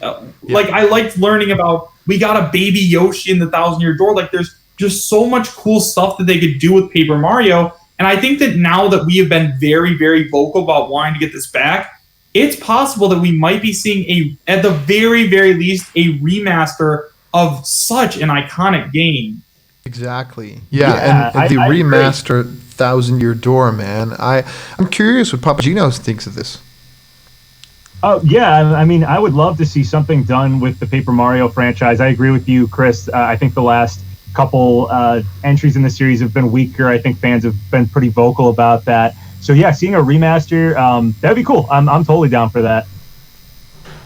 Yeah, I'm not sure. Have either of you guys played? I'm sure PapaGenos and BlockCon, you guys have at least played a little bit of the original two Paper Mario games. But like, for me, this is one of my top 3 favorite games of all time. So this is something I want very bad. I mean, even if they just port it over exactly how it is, that would make a lot of people happy, because right now you can't get a copy of Paper Mario the Thousand Year Door for less than $100, and you also need a GameCube, the controller, all the setup and everything else like that. So at the very least, I'm hoping for a port. Just give us a port. Let's show you guys that we like this game, this style of Paper Mario better than Color Splash and Sticker Star, and maybe things will start to change in the Paper Mario world. So speaking of getting a port of old GameCube games, this can kind of transition into an interesting topic that I think we almost certainly are going to see in this Direct. Do you guys think we're going to get Super NES games on like the Nintendo Online thing? We have NES games right now. I think there was a data mine for Super NES games, and I would love for them to continue this and give us like N64 games eventually and GameCube games eventually. But do you guys think Super NES games are going to show up? I think that it's kind of inevitable at this point, in my opinion. I think that Nintendo Switch Online is very, very divisive. You have people firmly on each side. You have some people that are like, I'm okay paying for this service, and it's cool, the stuff that they offer. But I think that Nintendo needs to keep supporting SNE or the Nintendo Switch Online, or else some people are going to start falling off of it. I mean, like, yes, I understand if you want to play games online, then you absolutely have to have this. There's no way around it. But since Nintendo isn't using dedicated servers, and since the Nintendo Switch Online subscriptions are going to renew in the next couple of weeks, adding in something new like the SNES Online would make a ton of sense, at least in my opinion. Yeah, and it's about time too, right? I feel like I don't have my money's. I've talked about this on the channel, but I feel like I don't get my money's worth with this current Nintendo Online system. Like, all that I basically get is NES games that I already owned or don't want to own, and also online that I already had for free. So I don't feel like I have that good of a deal. I think all the other game companies have much greater deals in terms of, you know, even Xbox having like this Game Pass thing where you can get like free games every month, like big AAA games. I think that Nintendo's severely behind on this aspect of everything. So just having SNES games, yeah, those games are a lot more sophisticated than NES games if they choose the right ones. You know, some of the Contra stuff, some of the Link to the Pasts and Mario All-Stars, like the big ones, then I think that they're doing something right, but give us a little bit more towards that Nintendo library, right? The idea of creating maybe Game Boy Advance games or DS games, maybe N64 games, and just throwing GameCube there. We never got GameCube on the Wii U or the Wii, and I think it's about time. So it feels, again, so many years behind now, talking about maybe getting SNES games. That's totally crazy. Oh, and by the way, I want to interject with one thing. You guys, check out my stream. Somebody drew Sip Tongue. And I put a picture up. Can you guys see it? I feel, with what you were saying about them being kind of behind, another thing I'd really like to see them implement is voice chat that isn't over your smartphone. Right, exactly. Yes, I always feel like that was super weird, right? Like, having to, like, the Switch has a headphone jack. And, like, we have to use our phones to talk. I'm looking at my Switch now. It's on the top of the Switch. So you could plug something into that or connect it wirelessly. But instead, Nintendo decided to go the route of talking through our smartphones instead of just doing the, I guess, easy thing and just plugging in headphones like, you know, all of the other companies allow you to do. Yeah, that's crazy that they're still doing a like smartphone to talk thing. That's like so backwards, right? I can just call somebody on my phone if I want to, right? Yeah, right. You can just call somebody or talk over Discord. I don't want to download the Nintendo Switch app to talk to my friends. Right. Yeah, I don't know. Oh, go ahead. Oh, no, I think that it's basically this idea of they really don't know which choice to make for things that don't pertain to that big artistic kind of thing, you know, because they're pretty much leading in terms of games that really have charm and great gameplay. I think you can find better quality in terms of that than Nintendo games. I feel like other games are really great at storytelling and big cinematic stuff and these great graphics, but I think Nintendo, it will always kind of be leading in that, you know, charm, in sort of the iconography of video games because they were leading in that. But yeah, in terms of the the back end of that, you know, the coding aspect and getting the right servers up for online battles in certain games, or getting the right online subscription service, and now the microphone stuff, you know, talking to people while playing games.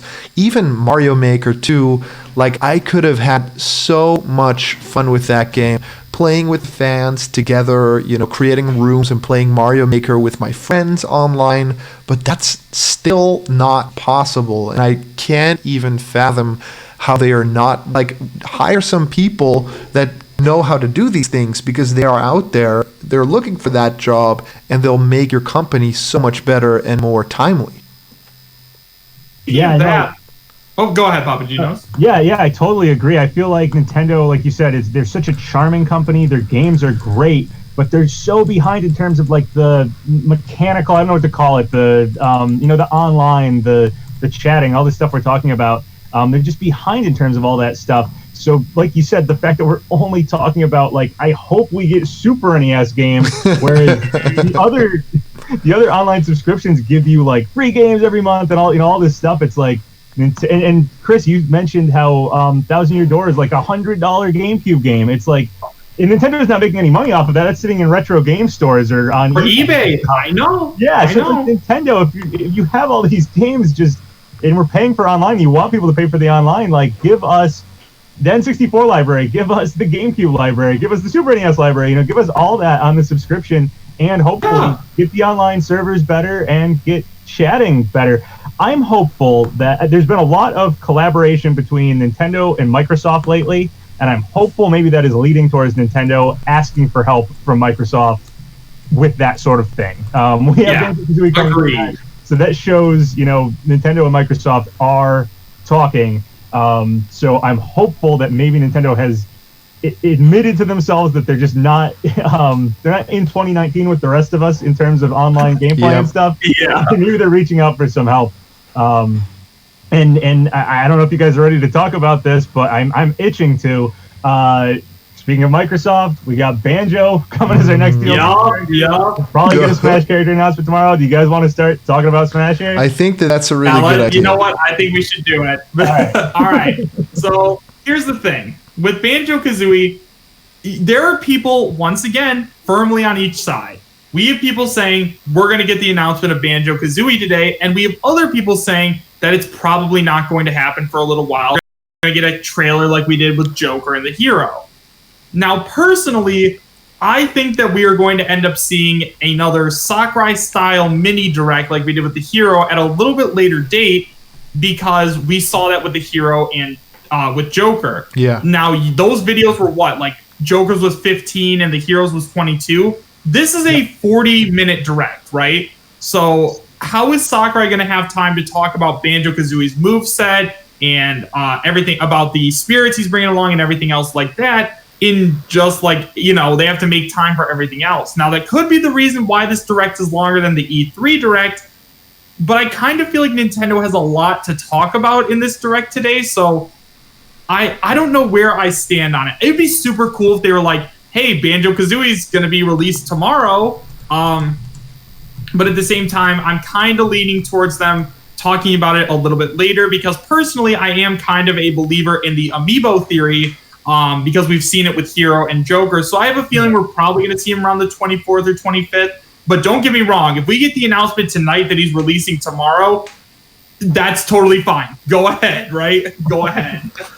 Yeah, I totally agree. So I feel like I've waited long enough to get Banjo back on a Nintendo console. No.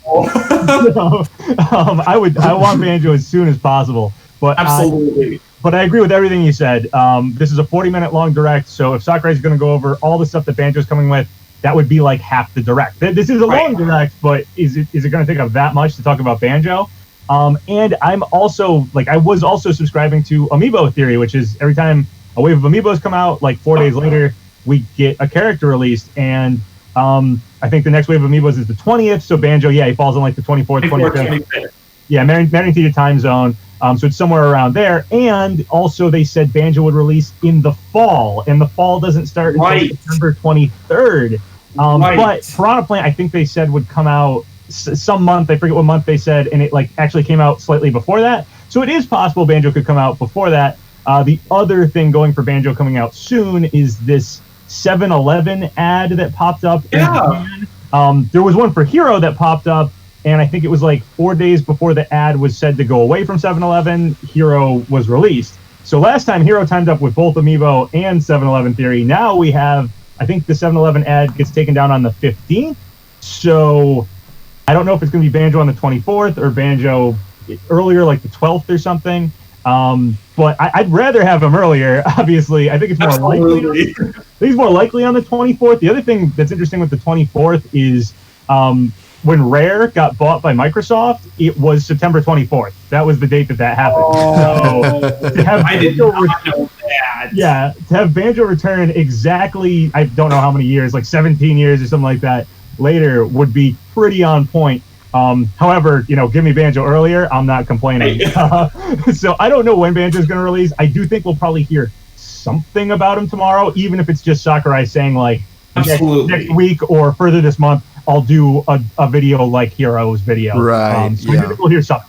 I think that I have something very interesting to say about Banjo and Kazooie.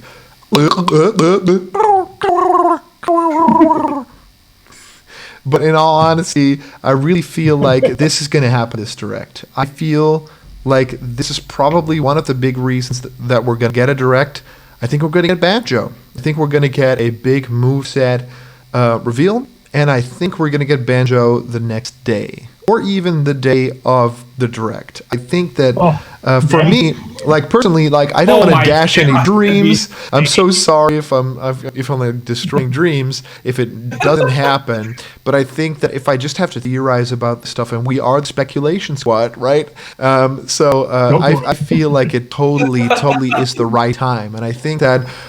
People all have this idea of like, yeah, Banjo should probably come a little bit later because they have this window where they're going to release him in, and they told us as much, but I feel like he's been ready, and I feel like it's now the time because they don't do a Nintendo Direct that often. Everybody will be watching, so everybody will be watching that Banjo thing, and when they get to reveal both the moveset and the release date, that will be the best marketing strategy that you can have. The biggest Nintendo platform is Nintendo Directs. So to announce an announcement of when you're going to get Banjo, that's going to be weird. And to not have Smash info is going to be weird. And to have Smash info, but to it not be Banjo is going to be weird. So to me, it leaves only one option.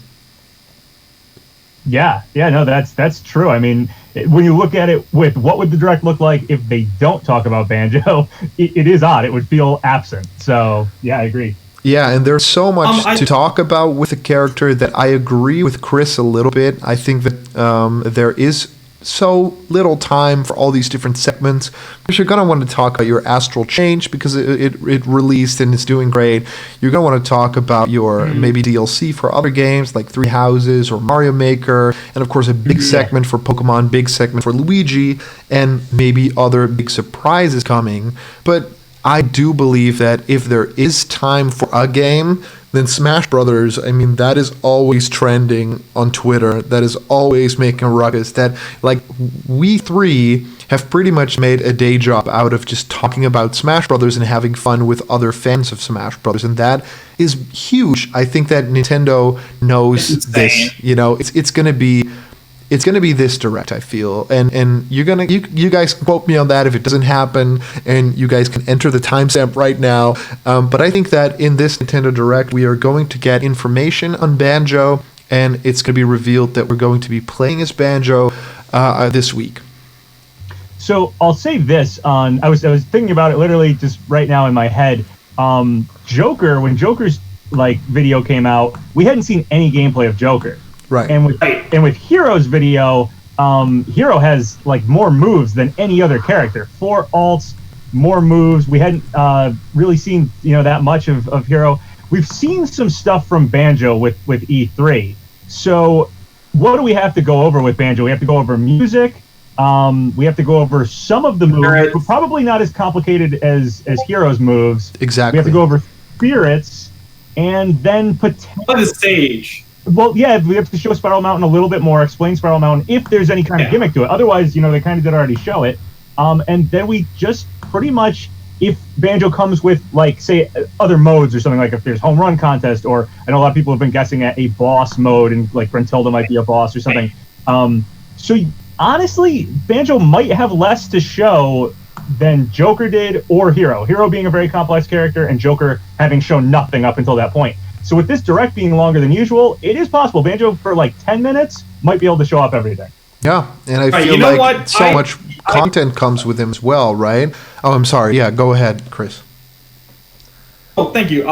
So I agree, honestly, and I just wanted to say, I think in terms of the Piranha Plant thing, what you were thinking was you were to register your Smash copy by January 31st, and then he was released sometime in February. I don't remember exactly. I'm not sure if that's what you were thinking, but I know that's what I was thinking when you were saying that. But in terms of Banjo, or was he supposed to come out in February? And I think he came out January 31st. It was something we got him a little early, so it is possible we get him a little early. Yeah. But I think that, like you said, I mean, if this does end up happening, which once again I want it to, I'm just a little skeptical. If this does end up happening, the Amiibo theory is pretty much out the door. Because then, it wouldn't fall in line with that, which would mean that theory is essentially dead.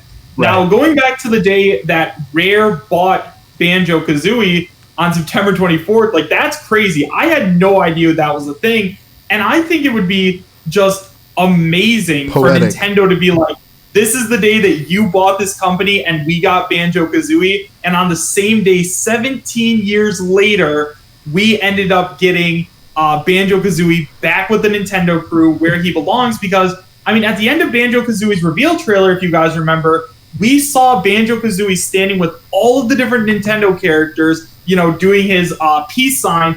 And I was like, this is so cool. Like, I think everyone got a sense of Banjo-Kazooie is home. Yes. It was a very nostalgic, very, like, finally moment. I mean, even the old N64 boxes at one time had, like, Mario, Pikachu, Donkey Kong, and Banjo-Kazooie on it. Like, they were a Nintendo character. And especially when I was younger, you know, I didn't quite understand companies and who owned what and stuff like that. Exactly. You don't think about that, right? Right. And Banjo-Kazooie was in Diddy Kong Racing. Like, Banjo-Kazooie is a part of the Nintendo family. Because let's be honest, Microsoft is not doing him any favors with nuts and bolts and just leaving him basically to die. He was on the box that I bought the Nintendo 64 in. Or, well, I can't say bought. I got it for Christmas. But he was on that box. Like, on the Nintendo 64 console box, there was Banjo-Kazooie. Like, they are recognized to be a Nintendo franchise. And especially with nuts and bolts not having done that well. So I agree with you guys. That's just... They are home now, and I think that Grant Kirkhope is shedding many tears for the characters finally having all that love. If you look at Grant Kirkhope's tweets, yeah, you can tell that he is, like, ecstatic right now. He is loving it. I saw, like, I think his first tweet was, like, a short video of him going to his computer and, like, turning on the song and saying, like, Banjo is home, and I could feel that was emotional for him, so that was great. Absolutely. And in terms of music also, man, he's doing such a great job on that track. That, like, musically, how well it's constructed and with all the orchestral elements, bringing back past themes, and also just the tempo of it, and having, like, this was like version 13 that he sent to Nintendo. Like, they kind of workshopped it together. I think that it really shows. It's a great evolution also for the character. And to like Grant Kirkhope's credit, he is basically the Banjo-Kazooie franchise, because we all think about the music if we think about those characters. And to have the original composer back and him being so involved and also, you know, very active on Twitter. He likes posts about, you know, the Nintendo Direct is coming, is Banjo coming too? Like, he liked a post on Twitter, like, yesterday. So that spells some good stuff. Oh, and by the way, I got to interject again. Check the live stream again. There's another art of Sippy Tongue. But yeah, going back to thank you so much for the $10 super chat, my man. I will read your message later. But going back to still holding on hope the build unique moveset. Absolutely, Schultz. I'll read that to them in a little while. But going back to the Banjo-Kazooie thing, if he gets released, so here's where I'm kind of sitting right now, right? In the past, with the Hero and Joker, we got the announcements of these mini Sakurai Directs, mini Joker Directs, other stuff like that, like a day or two before they actually ended up happening. Now, I think it would be very possible if today they showed us a little bit of Banjo and they were like, Sakurai is going to be running a special Super Smash Bros. Ultimate mini Direct where they're able to show off the character and stuff like that, because, you know, as much as I would love to see him today, part of me is telling me that there's going to be other modes to show off. And although you guys are right, I completely agree that we already have seen more of Banjo-Kazooie than we had of Hero or Joker up to this point. But I still feel like there's just a lot of unknown about Banjo-Kazooie. And I feel like they have a lot of stuff to announce, but if they don't, then it would definitely make sense if they just, you know, decided to talk about him today. I don't know. I think with another Smash... Okay, sorry, I'm trying to find the words, but I think that with another Smash Ultimate character reveal today, that might be a little bit too much Smash. Yeah, I don't think we're going to get it. You guys feel I don't think we're going to get it. I think that, of course, everybody's been talking about SNK and about Terry and maybe Mai coming to Super Smash Bros. I think that there is a lot of possibility for that to happen. And actually, it may be the biggest leak that Nintendo's ever done themselves. But I don't think that this Direct will be the right time to talk about it, because if I just look at what Nintendo has on their plate right now, that Banjo-Kazooie thing in Smash Bros.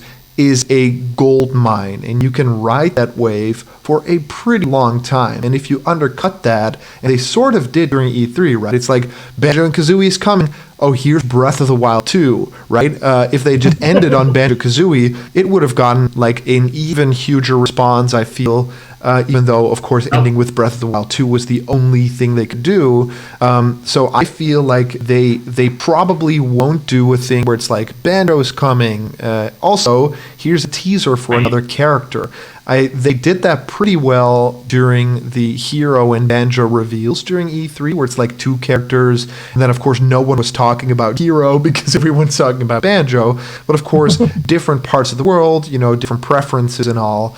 But in this time, I think that you have enough marketing gold on your hands to basically ride that Banjo wave all the way, and I kind of want them to, right? I think that the characters deserve that special spotlight and attention, especially if this is the direct that's going to announce their moveset completely and when we're going to get the characters. And also, I really believe they're going to have some sort of big shake-up in terms of their moveset. I don't think that we've seen everything from the characters. I think that there's going to be some crazy thing that they're going to pull, like, oh yeah, when Banjo-Kazooie enter the fight, there's going to be like collectibles on stage, and you have to collect all the things, and then you can use them as ammo or something like that. There's going to be something that'll shake things up quite a bit for that character that they're going to kind of want to focus on. So I want to know what the next character is just as much as you two do, but I think that this Direct is not the platform to do it on necessarily. So with the idea that, like you said, Banjo's moveset might be more interesting than we realize right now.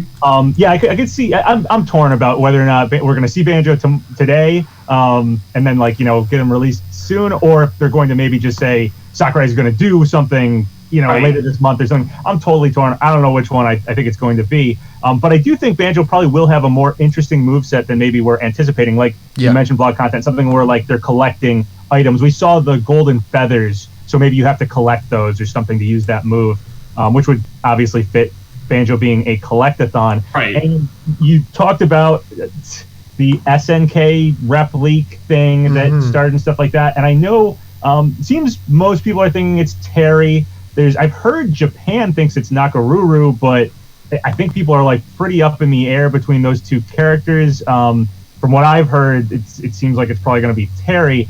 And some people are saying, oh, that might be a kind of boring character. But with it in mind that all these DLC characters have had interesting movesets, and I do think Banjo's going to have a pretty interesting moveset, I came up with this idea that maybe because SNK is like a tag team, like they invented the tag team fighting thing, maybe the reason there's a little bit of a conflicting thing between which character it's going to be, maybe we're going to get a character that has like tag team fighting mechanic where you can like switch between characters like Pokemon Trader or something like that. To represent multiple SNK characters. I think that would be really cool. And that does sound awesome. And it would totally be different than what people are thinking, like, oh, it's just Terry, like he's just going to have a pretty simple fighting game moveset. It's like, no, what if we had, a tag team moveset? That would be super unique. So if it's like 2 characters, you mean? Like if you could switch between characters, like probably be 3. How Pokemon Trainer has? 3. Oh, yeah, of course. I think tag team games are usually 3, right. But I'm just thinking maybe like the character is Terry, like that's the base character.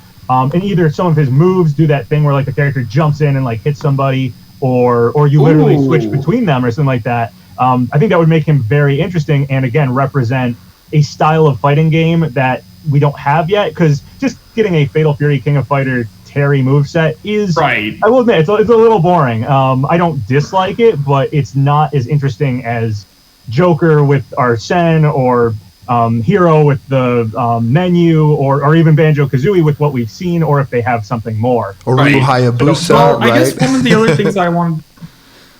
guess one of the things I wanted to ask you, Papa, was so the Starling leak. It was the picture of I believe was a crow on top of a roof.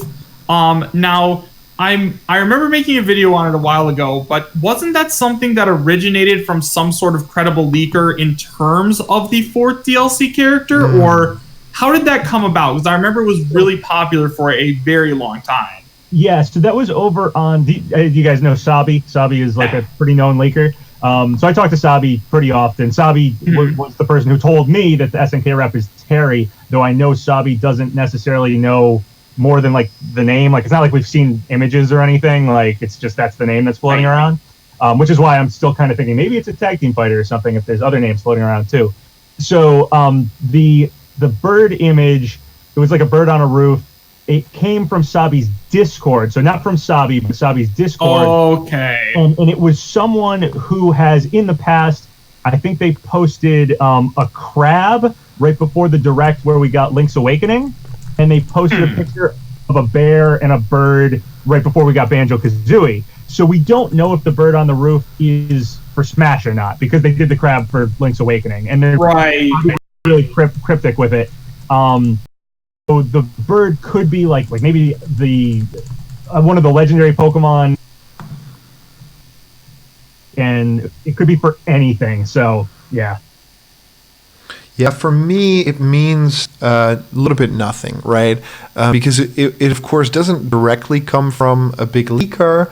It just was posted, right? And a little bit corroborated as well.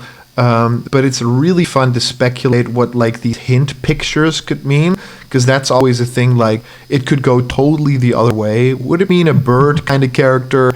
Would it mean Geno? You know, would it mean a crow kind of character? A star in it. Right. Exactly. There's so many things that you can lean from. So I do like those.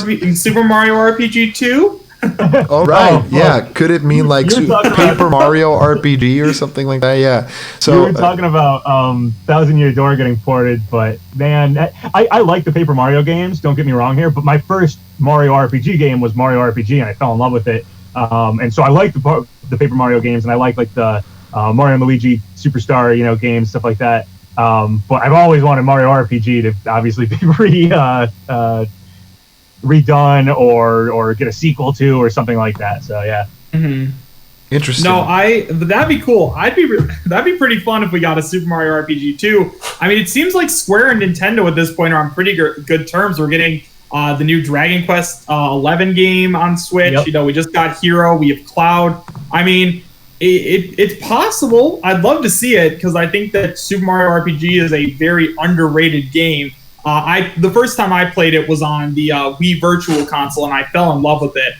Cool characters. Geno and Mallow are absolutely awesome. Having Peach and Bowser on your team, super awesome. Yeah, I'd absolutely love to. I'd love to hear that. I'd love to see some, or at least port it over. Like Nintendo has the ROMs. We have the GameCube adapter, so it's not like it's hard. Like, you know what I mean? If it requires a GameCube controller, we have the adapter. And it works with Mario Kart, it works with Smash. It would work. Yeah, I mean, like I was saying, the Super NES games coming to Switch, if that's something to do. Give us Mario RPG. At least put these games on the system or something. Yeah. I don't want to get too off topic with Smash because I feel like there's more to talk about here. So, right, you're right. It's cool. I brought Mario RPG because it's what I do. So you should call your channel something to do with Mario RPG, maybe. That would be a good idea. That would be a really good idea. I'll do that. Yeah. Perhaps I'll rebrand to something more Mario RPG. So by the way, yeah, I really agree. Okay. I think that Mario RPG remake would be really cool, but I also think that in terms of rights, I don't think it's possible anymore. I don't think that they fully own that game in that aspect. Of course, the relationship with them has been really good, but I don't think that they want to revisit something like that. I think that we might get a new kind of RPG thing, just like we did Mario and Rabbids, which was a great hit. And we might get a revival of the Geno character and maybe Mallow as well, and some of the other stuff like the Axe Rangers, but I don't think that it'll be a remake or something like that. But you're right, they own the ROM, as you said, they own the original game, but I think that if you're going to want to do a remaster or something of that, they would rather rebuild a new Mario RPG kind of idea, I think.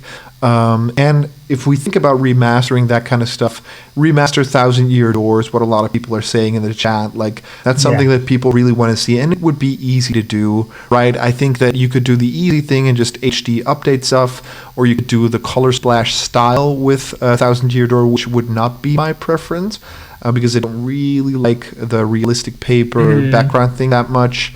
But yeah, there's a lot of things to do with that also. So, I just really want to say, I think that it's possible for the Mario RPG characters to go forward, but not with any remaster or retread of that story. Right. I agree with that. I think it would be way less likely that we either get a remastered Mario RPG or a sequel. I think that would involve Nintendo and Square collaborating on a game. It's just tougher everything wise. However, I could see with the Geno Mii costume with Geno and Mallow in Smash, there's been a few other minor things. They mentioned Mega Smilax, which is a boss from Mario RPG in Final Plant's Palutena's Guidance. So there have been some references here to Mario RPG that Nintendo usually shies away from. It's possible Nintendo has bought maybe the character rights from Mario RPG, so potentially Geno and Smash is obviously a possibility. But he's kind of already in there as a spirit. I won't open up that whole can of worms though. But it's also possible maybe Geno and Mel will show up in like Mario Kart, maybe a Double Dash sequel or something, or Nintendo will just use them in a sports game. Something like that I think is more likely that Nintendo would maybe buy from Square rather than really try to collaborate with Square again. Yeah, like a big collaboration. I totally agree. And in terms of a Smash character, right, I think that Geno would make a lot of sense as like a bonus character or still a third-party addition to this cast. It's just a character that's on the same level as the Ridleys and the King K. Rules and even Banjo in terms of fan demand. Also, I got a message from Ethan Michael Crane saying basically about DLC characters. I love you guys. Just wanted to see how long you think it will take South Australia to ban today's DLC character. Round answers to the nearest minute, please. So, yeah, whatever character Ethan thinks we're going to get today, what are your thoughts like on banned characters and stuff like, and what's happening with Hero? And of course, if we think about Geno, he has an attack, correct me if I'm wrong, that does like 999 damage. So that could be broken. Yes, I would love. So go ahead.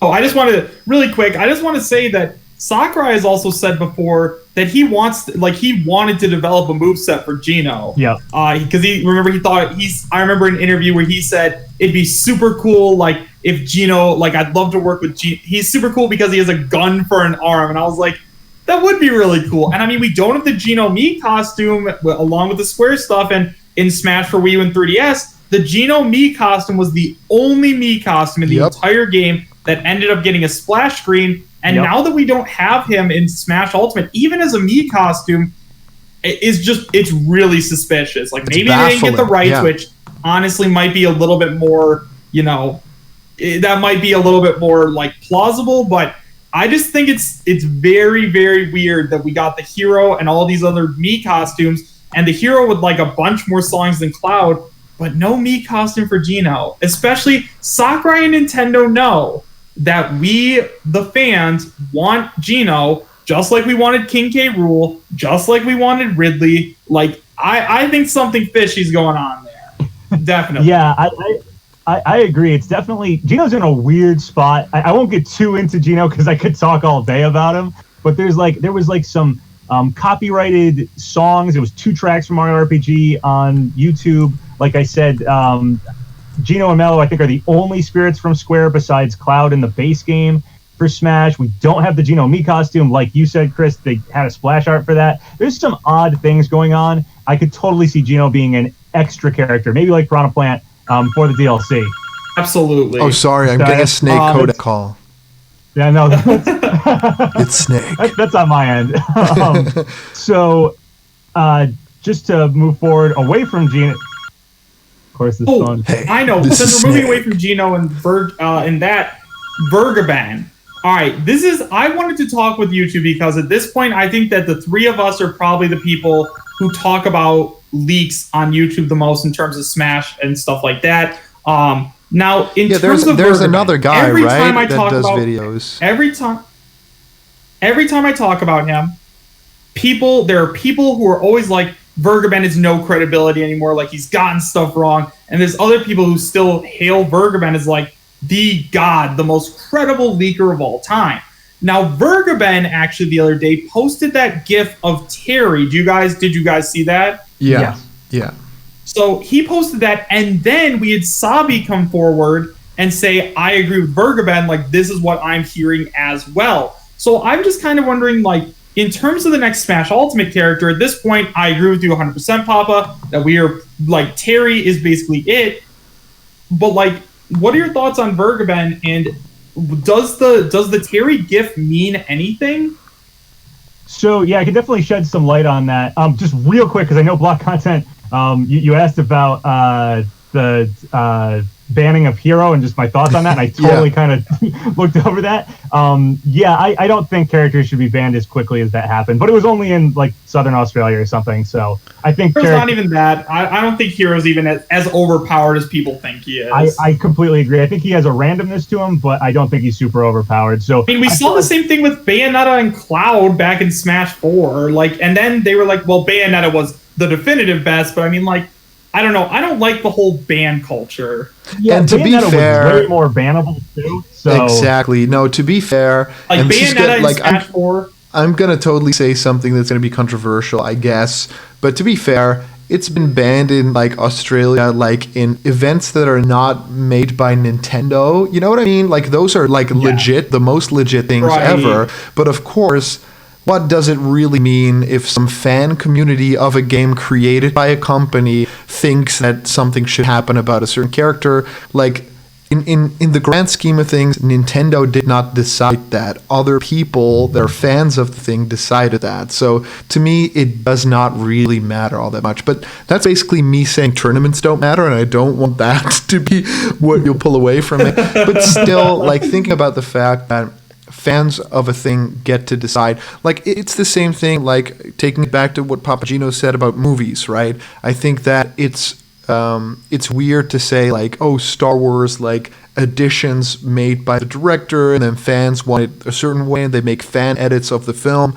Like, I feel like if you take the rules into your own hands based on your own ideas of what it should be, like, Sakurai's pretty open about it being this party game, and of course, having a lot of very competitive elements to it, and you can play with items off, and you can play, but banning characters because of your rule set and because of what your community says, and I know this is controversial, and people are gonna, like, jump all over me for this one, but yeah, I feel like if they decided that, it isn't really a ban. It's just like saying, when you guys come over to my house, I'm like, you can't play Luigi because I don't like that character because he beats me up a lot, right? And it doesn't matter in like Nintendo's world in the grand scheme of things, right? Yeah, I agree with that. Like, you know, here's my biggest thing with banning Hero, to be honest, is it hasn't been long enough. This game is still getting updates. And Hero isn't even like the number one character. He's just kind of random. So, you know, if Bayonetta was actually a Smash 4, and Smash 4 stopped getting updates. So I could see the tournament scene considering that. But I haven't seen Hero. Definitely don't think you should ban stuff that early on. Even if a character came out and it is like Bayonetta in Smash 4, as long as the game is still getting updated, like you're implying, you know, let Nintendo handle it first before the fan community has to step in and do something. So if Nintendo sees Hero is just too good, maybe they'd lower him. But I don't think that's the case where we're at. So, Chris, I'm sorry. Go ahead.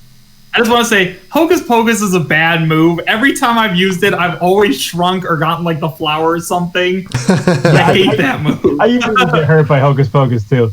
So Chris, you were asking about Vergaben and the Terry gift. I can shine a little bit of light on that. So when the SNK leak first happened, the SNK like copyright leak first happened, about an hour or two after that was like found, or like at least spreading throughout the community, I don't know how long it was actually up on there, Sabi messaged me and said Terry was what insiders had heard.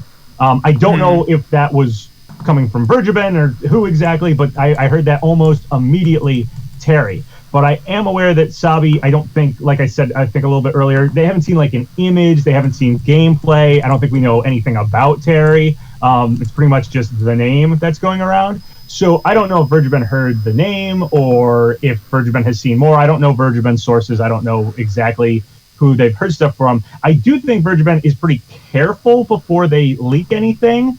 They have gotten, like you said, a couple things wrong, but overall they've been pretty good about, especially when they go in on a Smash character.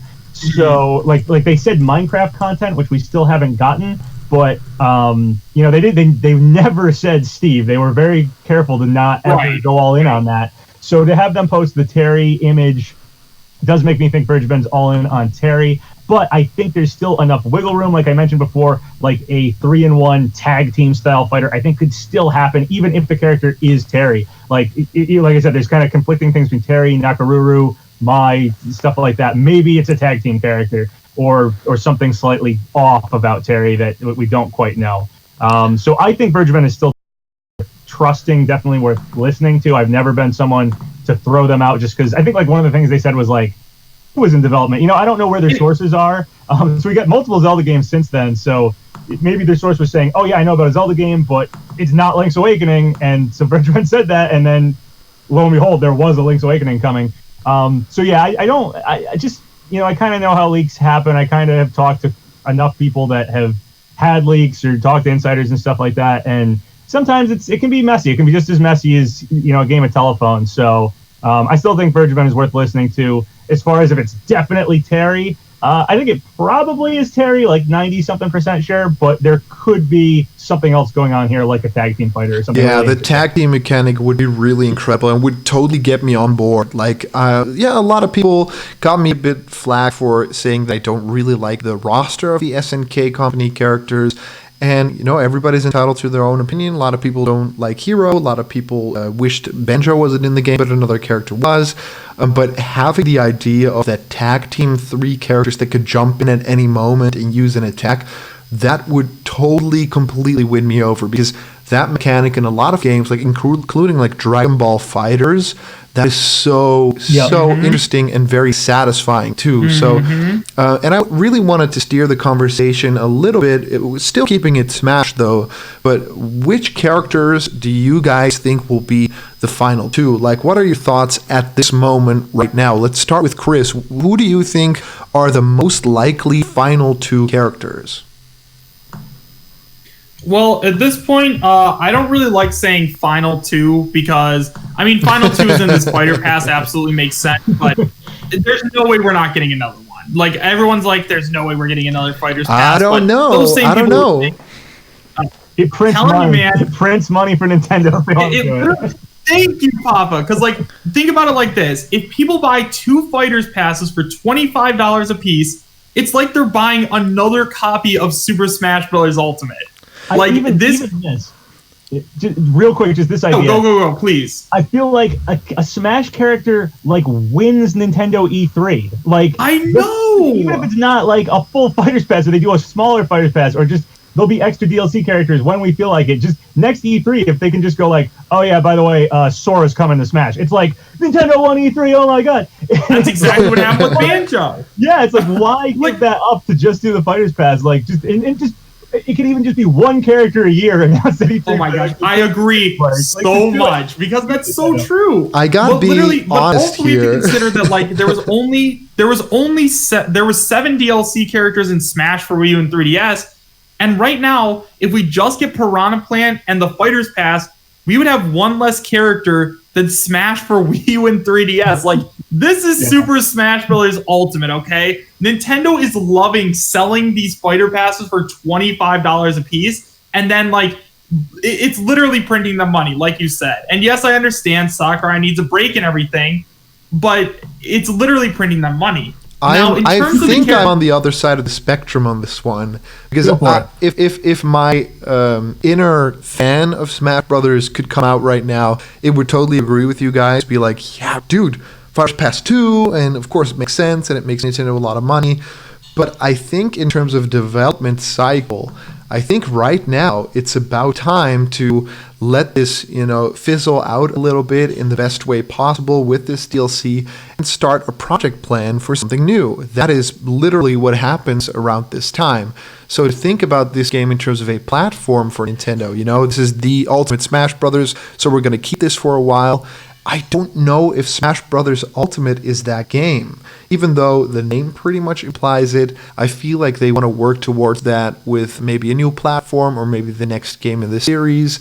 But there is something inside me that says, let's not get our hopes up. I think that one Fighter's Pass is already super amazing and is like a dream come true in a lot of aspects. And also Sakurai is a human being. The people working in the offices are human beings. And as of now, they have had no break since the development of Smash Bros. Ultimate. Like, the people that are making models for the game, the people that are animating, the people that are balancing and coding, they've basically had no break, right? It's been constant updates, it's been constant development, and you guys know how long these games are in development, even from the product planning phase. So to me, like, realistically, from a like marketing standpoint, or even from, you know, a like development standpoint, I feel like the inner fan in me has to be told, shh, I think this might be all we're getting, and it's pretty great what we're getting, you know?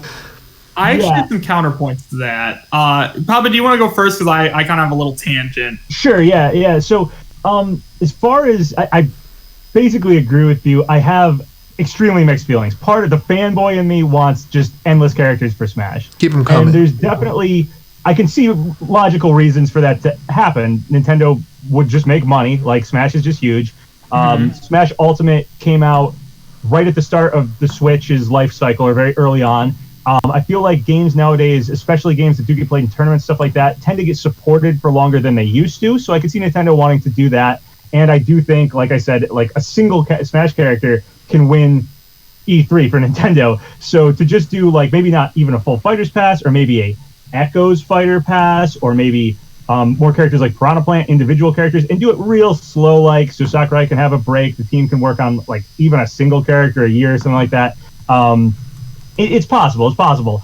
However, I also know reality of these things, and I remember when Smash Ultimate first got announced, not last E3, but the E3 before that, and we got, like, Ridley and Inkling and Daisy. Yep. But I remember thinking for Smash 4, when it was, like, doing the ballot and stuff like that, I was like, man, I really just want them to have, like, I want, like, Ice Climbers and Wolfpack, and then, like, Ridley, and then the game would just be perfect.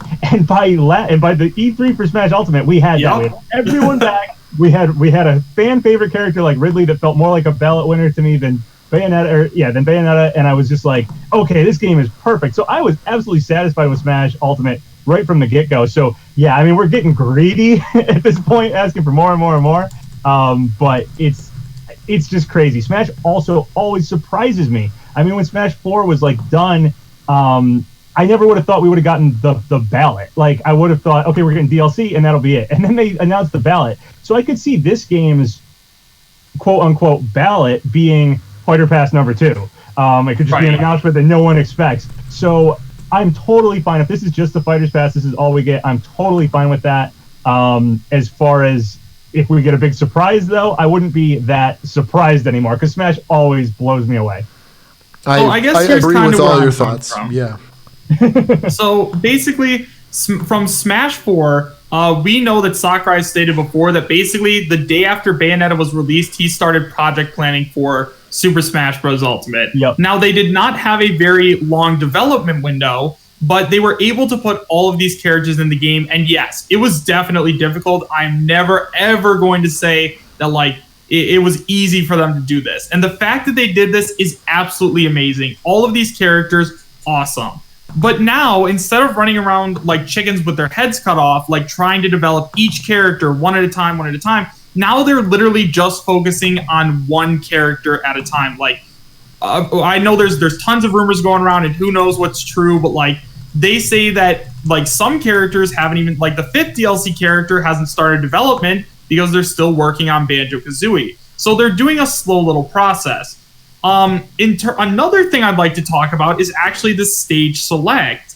Now, if you take a look at the stage select screen, if each of the 5 DLC characters come with one stage, that means that in the very bottom right corner, we are going to have just an empty black space. Now, in other Smash games, what have we gotten?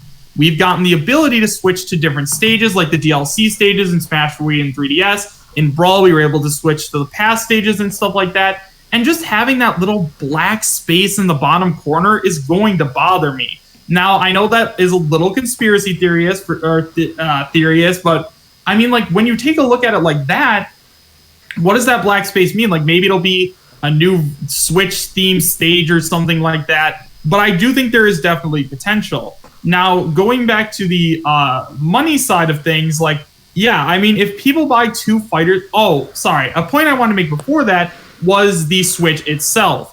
Now, Nintendo has stated before that they want to support the Switch for 7 or 10 years. I don't remember the exact number, but it's a really long time. I mean, especially compared to, like, the Wii U, that's a really long time that they want to keep supporting the Switch. And Smash is like one of their most popular and most profitable franchises. So continuing to support this game is going to do nothing but continue to make them money. Also, in terms of Sakurai like starting to develop a new Smash game or something like that, I don't think that's really in the plans quite yet, because have we ever seen two Smash Brothers games on the same console? So if they're supporting the Switch for another, let's say 5 years, that means we're not going to get another Smash game for 5 years and no new content for 5 years. Like, that just seems like a super long drought without any Smash at all. Yeah, I agree with that. I think that it's either one of two things. Either they continue to give us characters possibly more slowly, or a second Fighter's Pass or whatever it is, or it ends. And I don't think we're going to get another Smash on the Switch. So it will probably be, like you said, 5 years until another Smash. Right. That does happen sometimes. I think in between Brawl and Melee Smash, and Brawl, right? Yeah, Melee and Brawl, I think it was like 8 years, something like that. And honestly, we have such a huge roster and everything. I could see them just wanting to support this game for a long time. Maybe not even character updates, but just, balancing patches and stuff like that. So yeah, I agree with that. On your point about the stage select screen, so when you go to make a new rule set, if you do, I think it's like something with like random stage select or something, that extra block, the extra like black square gets filled up with a little icon that lets you choose your custom stages, your stage build. Oh no! But, however, it's only when you're doing the rule selection.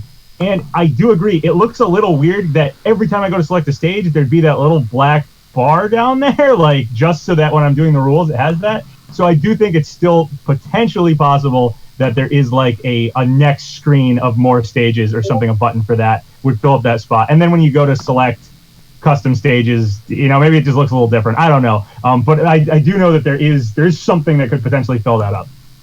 Right. Yeah, I kind of agree. I feel like in terms of these characters that we're getting and how much more content, it would be very profitable to keep sending out these characters, right? In terms of a new Switch, I think we're going to get a new console faster than people think.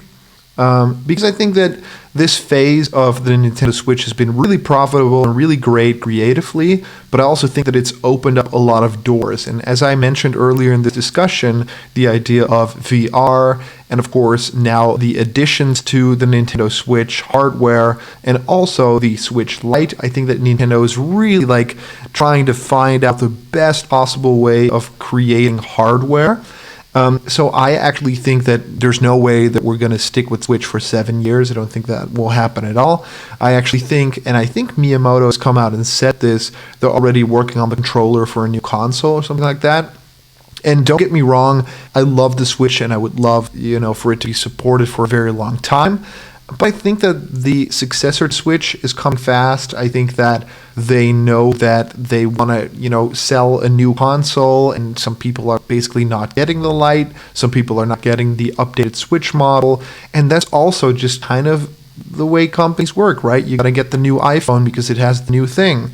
So I do believe that an idea for a new Smash game, and I think a new console, is already being discussed somewhere. And of course, it's not coming in a year and it's not coming in 2 years. But if you want to get that show on the road, you're going to have to talk about it right now, right? It's going to be something that's already got to be in the plans. And I'm of a very firm belief that the next time we're going to be playing a Smash Brothers game, it's either not going to be a 2.5D fighting game, it's going to be completely drastically different, or it's at least going to run on, a different set of, a different engine, definitely all new animation, so not made on the Smash 4 animations and stuff like that. I think that there's big changes coming because, like everyone else, Sakurai is that developer that totally reinvents every time, and Smash Ultimate is kind of not his MO, right? He really loves changing things up. When he did Kid Icarus Uprising, he added so many modes and crazy stuff to that game that he shouldn't have to, and Smash Ultimate is like everything that he said he would never do, you know? He said, like, yeah, I don't want to just make another Smash game when it's just adding characters and just adding stages. It should never be that thing. So he's like that auteur kind of guy, like Kojima is in some senses. So I'm on the other side of that fence. I think that definitely a new Smash game is already in the works, and I think a smaller team gets to work on these characters, and it's of course still Sakurai, but the rest of it is in like planning stages, and of course all financing stuff is already being thought about right now, how they can basically encapsulate what the new console is, if it has some sort of new gimmick, if it be VR or some other motion sensor stuff, or same with Switch, that you can take it anywhere, but maybe even online connected. But again, that's the part of me that thinks in a traditional sense of cycles. And maybe you guys are totally right, or at least Chris, maybe you're right in the sense that it's like Switch changed the landscape because it basically makes these little tiny platforms. It makes a platform for Zelda. It makes a platform for Mario. It makes a platform for Smash, for Mario Kart. And I would love for it to be that case. But also, we're getting Breath of the Wild 2, right? We're getting a sequel to that game that could have easily been, you know, a big update to this huge game. And I think they're working towards the future as they always do. You know, and as you said, they are basically already working on the new Smash game when the one comes out. And this one's been out for a long time now. So, yeah, again, right. I would love to see more of this game, and we're going to, because we're going to get 2 more characters, and I think a lot of game modes as well, which we haven't talked about yet. But I do also believe that the future is coming, and the future isn't Smash Ultimate. The future is something new.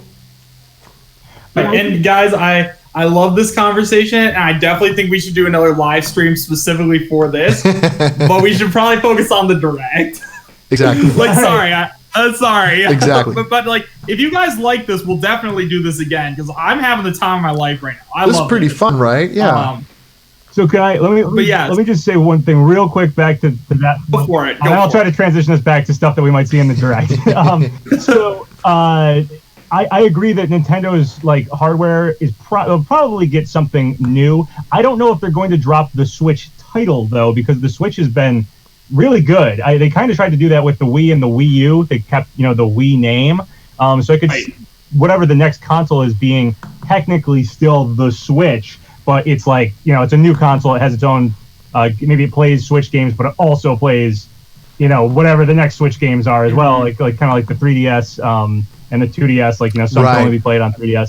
So I can see something like that happening for the future. And I definitely think whatever the next Smash game is, will probably, like you said, be a drastically different game. I think because Smash 4 was on the Wii U and because Nintendo was moving to the Switch, Sakurai did, like you said, not his usual thing and gave us basically Smash 4 again with tons of updates and stuff. I mean, I'm not saying Smash Ultimate is Smash 4 again, but, it's very similar. And it's not a totally different experience. And I think the next one probably will be very, very different. Not just more characters, it'll probably be a total revamp. So speaking of Smash, you were asking what I think the next 2 characters would be. And I don't think we didn't discuss that yet. Right. We really get to it. So if I had to put my money on who I think is going to be shown off in this Direct, I'm thinking Terry, maybe Tag Team Fighter or something like that. But I have to go with who the credible leakers are saying. Terry, they've been right so far. So I think it's probably going to be Terry. There was a random 4chan leak that had Ryu Hayabusa. Yep, it had Terry and it had Ryu Hayabusa on it. And the way it described Terry's trailer was that it would be kind of like Banjo's trailer was a sequel to K-Rool's trailer. It will be a sequel to the Ken and Incineroar trailer with Terry. So if we get that today, if we get Terry and it's a sequel to the Ken and Incineroar trailer, it is very likely that Ryu Hayabusa is going to be the final character, and their trailer will probably be a sequel to the Castlevania trailer. It's incredible. A random 4chan leak, and Terry being in a sequel trailer with Ken is makes sense. It makes sense. It's fairly guessable, so I don't know for absolutely sure if that that will pin down that the last character is Ryu Hayabusa. But if that's how things go, then that's who I'm thinking it probably will be. That will be the front runner anyway. Absolutely. I don't even think I can argue with that. Especially if we do end up seeing a trailer similar to the build off of Incineroar. But didn't Incineroar end up beating Ken in the trailer? Because like Incineroar was the last one standing, so I kind of wonder how, like, would Terry come out and fight Incineroar and then Ken would come back, or I don't know. I kind of that's kind of confusing. But in terms of Terry, we also just got a tweet from Sabi who mentioned you, PapaGenos, that I'd like to tell everybody really quick because he decided to go ahead and make some stuff clear. But Sabi says, I want to make some clarifications today. First of all, about the Direct itself. Me and PapaGenos were hoping VR Plant would be able to share again this time, but some stuff came up. Since you shared that Indie World info just a couple weeks ago, I can't complain. He'll be back. Secondly, about Terry. As I've said in some replies, since this didn't come from VR Plant, it's not guaranteed. Not as guaranteed, I'm sorry. The reason I was confident enough to back Bergaben and even mention a name going around, though, is because it came from some pretty important places. To elaborate, that doesn't rule out the possibility of a tag team. As you can imagine, going by word of mouth, like what Bergaben does, can result in some details not being mentioned. All that's mostly gone around is that Terry is in, but I wouldn't be shocked if a tag team feature is in. So Sabi ended up coming back and giving us some information. So honestly, now I'm kind of getting my hopes up for a tag team version of Terry, just because that sounds absolutely amazing. But yeah, in terms of the fifth DLC fighter, I'm leaning towards Ryu Hayabusa at this point. Honestly, I'm kind of hoping for Crash Bandicoot, just because I think it's like super long overdue for Crash or Rayman to make it into the game. But I understand that Ryu is like, he's had Nintendo presences before, and I guess Nintendo really likes him, so I guess we'll just have to wait and see what happens. But I think Crash Bandicoot would be a very, very good final character reveal. So Crash would be awesome. I'm totally on board with Crash. I just want to comment real quick on the Sabi thing, because that's the first time I had heard that tweet or that message. But yeah, Sabi just posted it. Yeah, no, it's totally cool. So I was talking to Sabi last night. We were hoping VR Plant would come out with anything. I do know where the Terry information is coming from, but that's Sabi's thing. Obviously, I'm not going to give anything on that away. But yeah, it's not as positive. It's not as definite as when we get stuff from VR Plant, where VR Plant hasn't gotten anything wrong. So like, I pretty much just I take that as confirmation. But no, VR Plant I haven't gotten anything from. So I'm not 100% on Terry either. And like, I've been talking about the tag team thing as a possibility. I've been talking to Sabi about that as a possibility. So we're not positive. We just have heard Terry. So yeah, it's kind of just a wait and see thing at this point. Yes, exactly. It's not 100%. It's that if VR Plant was telling me a character, I would say that's definitely it. They haven't, so it's up in the air. Oh man, that's so exciting! Thinking about the fact that we might be getting a character that's 3 characters in one. That to me would make all the difference with that character, right? And also, the Pokemon trainer is awesome. Yeah, but I just want to say that the tag team thing is completely speculation. So Sabi mentioning it is. It's not like we have any inside info. Right. It is just something we are speculating as a possibility. Because exactly. A lot of people said Terry was kind of boring or something like that. SNK did invent the tag team system. It's totally out of thin air speculation. The only name that we've heard is Terry. So. Exactly. Make a cool amiibo, that's for sure. And I think that it that would make a cool amiibo. I think it would go a really fun way if it was not 3 characters with 3 movesets, but it was like your down B is this character coming in for a quick move and stuff like that, you know, where it's a different mechanic than Ice Climbers, it's a different mechanic than Pokemon Trainer, and it's a unique way to add these characters. Like your up B is another character carrying you up and then disappearing again or something like that. That to me is something, and some of you guys know that we actually did a Smash fan game in like 2008 or 7. Which was a lot of fun to do, and we actually had a Pokemon trainer character in that game, and I think the characters that he had were Feraligatr, Bayleaf, and Cyndaquil, I think. Oh, that's cool. But you were playing as the Pokemon trainer, so you were running around, but every move was sending out a Pokemon and doing a quick attack, you know? I would love that for like a tag team fighter if it was just the attacks themselves are other characters. Are other characters. So super you cool. could eventually even do like all the characters that you want, you know? Like every move is like even your jab would be your normal character, but maybe a smash attack would be someone else coming in. Or if it had 2 hits, like Link's forward smash, then the second hit would be another character taking over, you know? And then another character jumping in from the side of the screen, like Marvel vs. Capcom or something. Yeah, I'd love that. Some good ideas here. Some good ideas. So, I guess it's all Chris, really just dependent on what Sakurai decides to do. So, Chris, I'm very curious. What will our final topic of this discussion be? I'm curious to hear what you have planned. In terms of like Smash stuff, or just in terms of like general? Like in terms of like the direct, like I think we're pretty much nearing like the final phase of the discussion. Yeah, I mean we're 2 hours in, so Hey, I'm having it's 2 hours. Oh my god. Yeah. Well, first of all, guys, I'd like to say that I would love to do more of these. I think that the 3 of us have really good chemistry. So if you guys are down, and if you guys, the fans, are enjoying this, maybe we could do some direct discussion another time. I think this is super fun. But in terms of what the final thing I want to see is, we've already talked about Pokemon. We've already talked about Luigi's Mansion. Already talked about Smash. Honestly, do you want to just I don't know. You want to do I don't know. predictions? Do you guys want to just do our predictions? Let's go for predictions. That's a better idea. Let's do our bingo cards. Yeah. Yeah. So who wants to start? Let's do anyone. you first, PapaGenos. Okay. Sure. Okay, so I don't know if all these things are going to happen or what, but here's some things I'd like to see at this Direct. Super NES games announced for Switch. It's been a year since I think Nintendo Online came out, so let's get that. Probably a little something on Switch Lite that's releasing soon. I assume they'll do something with that. Definitely. Maybe some Amiibo release dates. I think on Amazon the Incineroar Chrom and Simon ones kind of got the release date, or at least the Incineroar and Chrom one. I think the release date was like November 25th. It got shown. So I'm a fan of Amiibos, so I'd like to know that. Also, maybe the King of Cards. Me too. Shovel Knight Amiibos. I don't know if we have the exact release date. I know I had them pre-ordered for like 2 years. I know there was a leak about Assassin's Creed Black Flag. I think there was also a leak about Call of Duty Modern Warfare, so that would be cool. There was a leak about Overwatch. Yep, there was the Overwatch Switch case. So either that's in this Direct, or possibly I think BlizzCon is like in a month, so maybe they'll save it for then. I'd love to see a Pikmin 3 port. I know that was something I think King Zell was saying like a while back.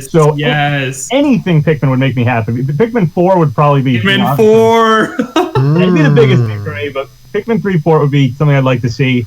King Zell also said something about a Metroid Prime trilogy port, but maybe that's because of Metroid Prime 4 getting pushed back. Maybe they're pushing that back as well. Wasn't that actually in Best Buy's system alongside Persona 5?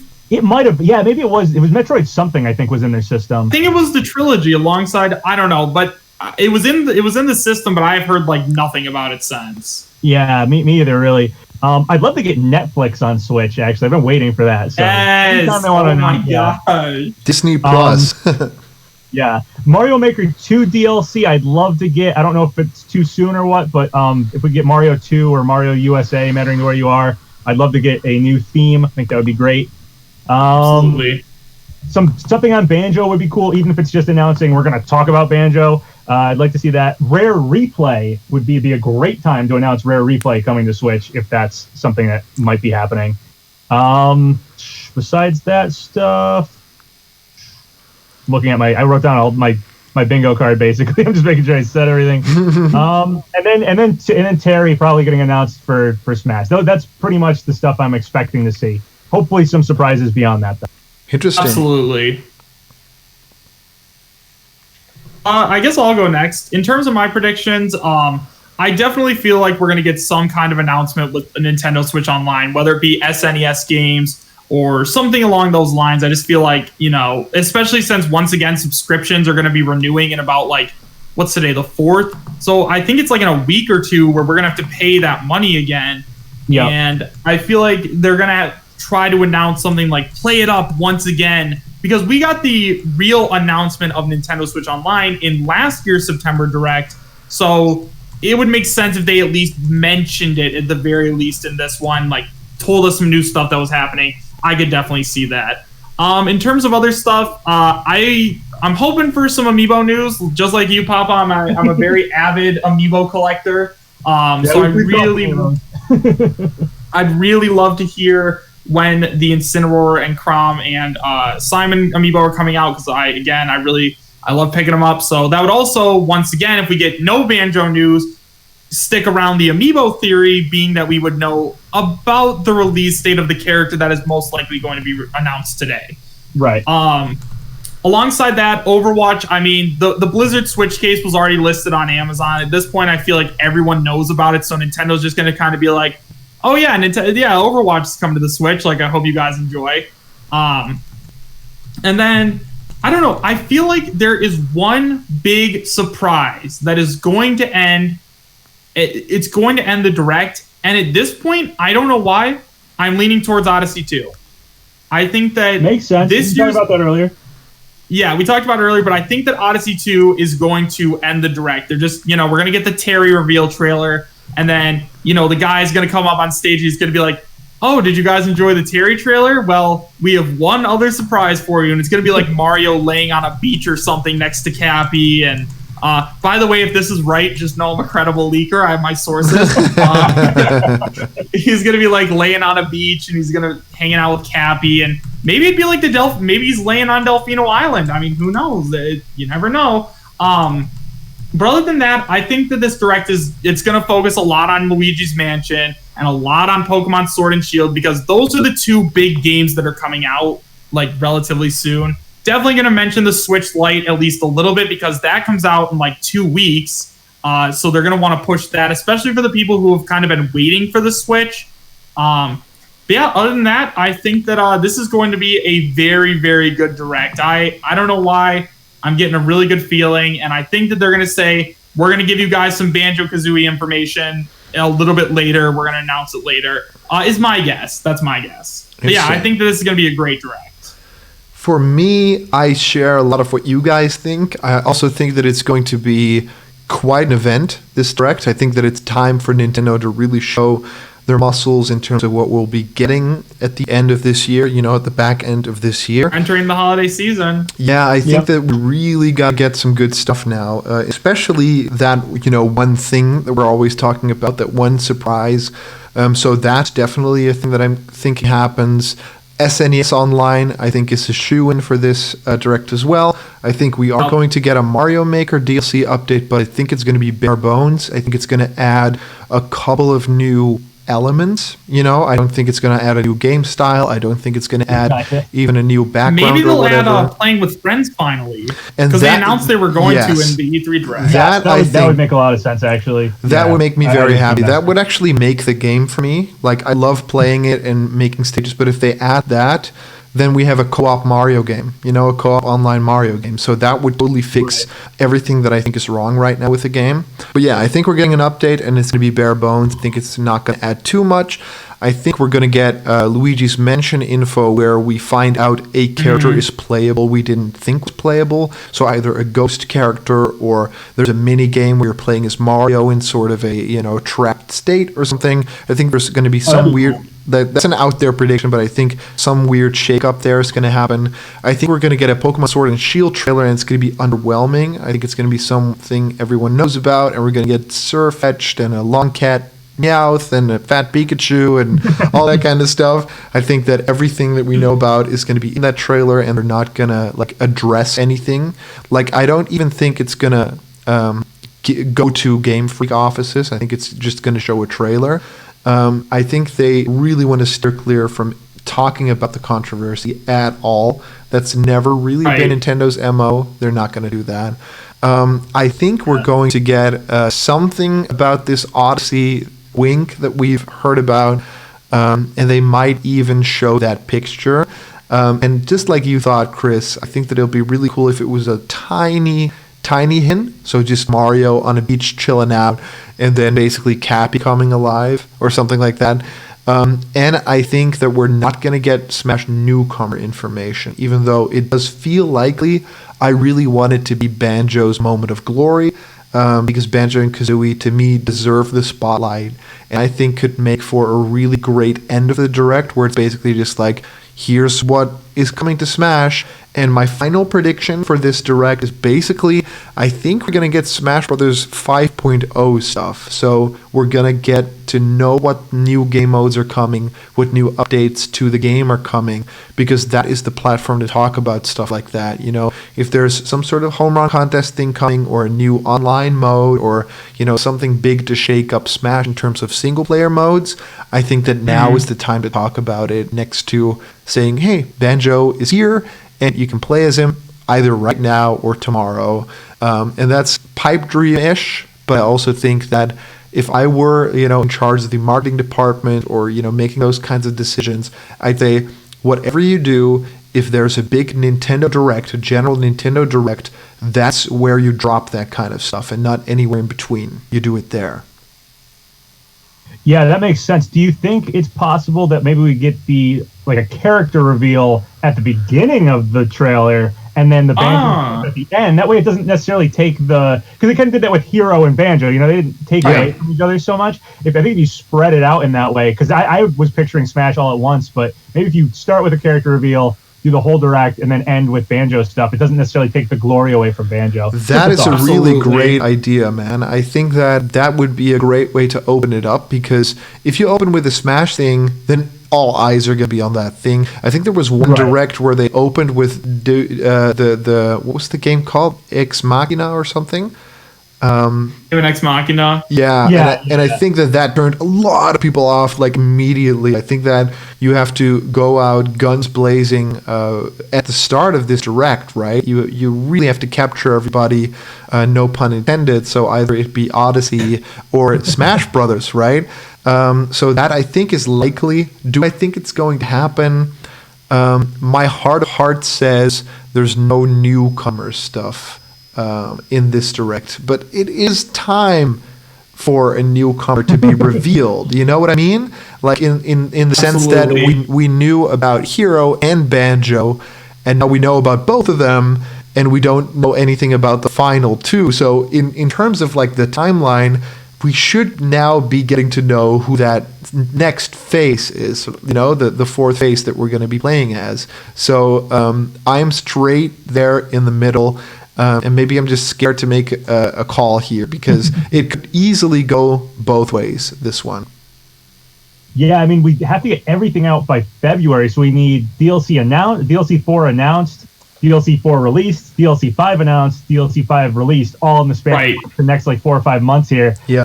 And we have known about Hero and Banjo for, it's 3 months now, so yeah, I feel like if they don't announce DLC 4 in this Direct, then there's going to have to be a Direct next month or something too. Yeah, and it's not going to happen that it's going to be the end of the year and we won't know who all the DLC characters are. We'll find out this year for sure. So yeah, in that respect, I think it makes sense that we'll find out who the character is.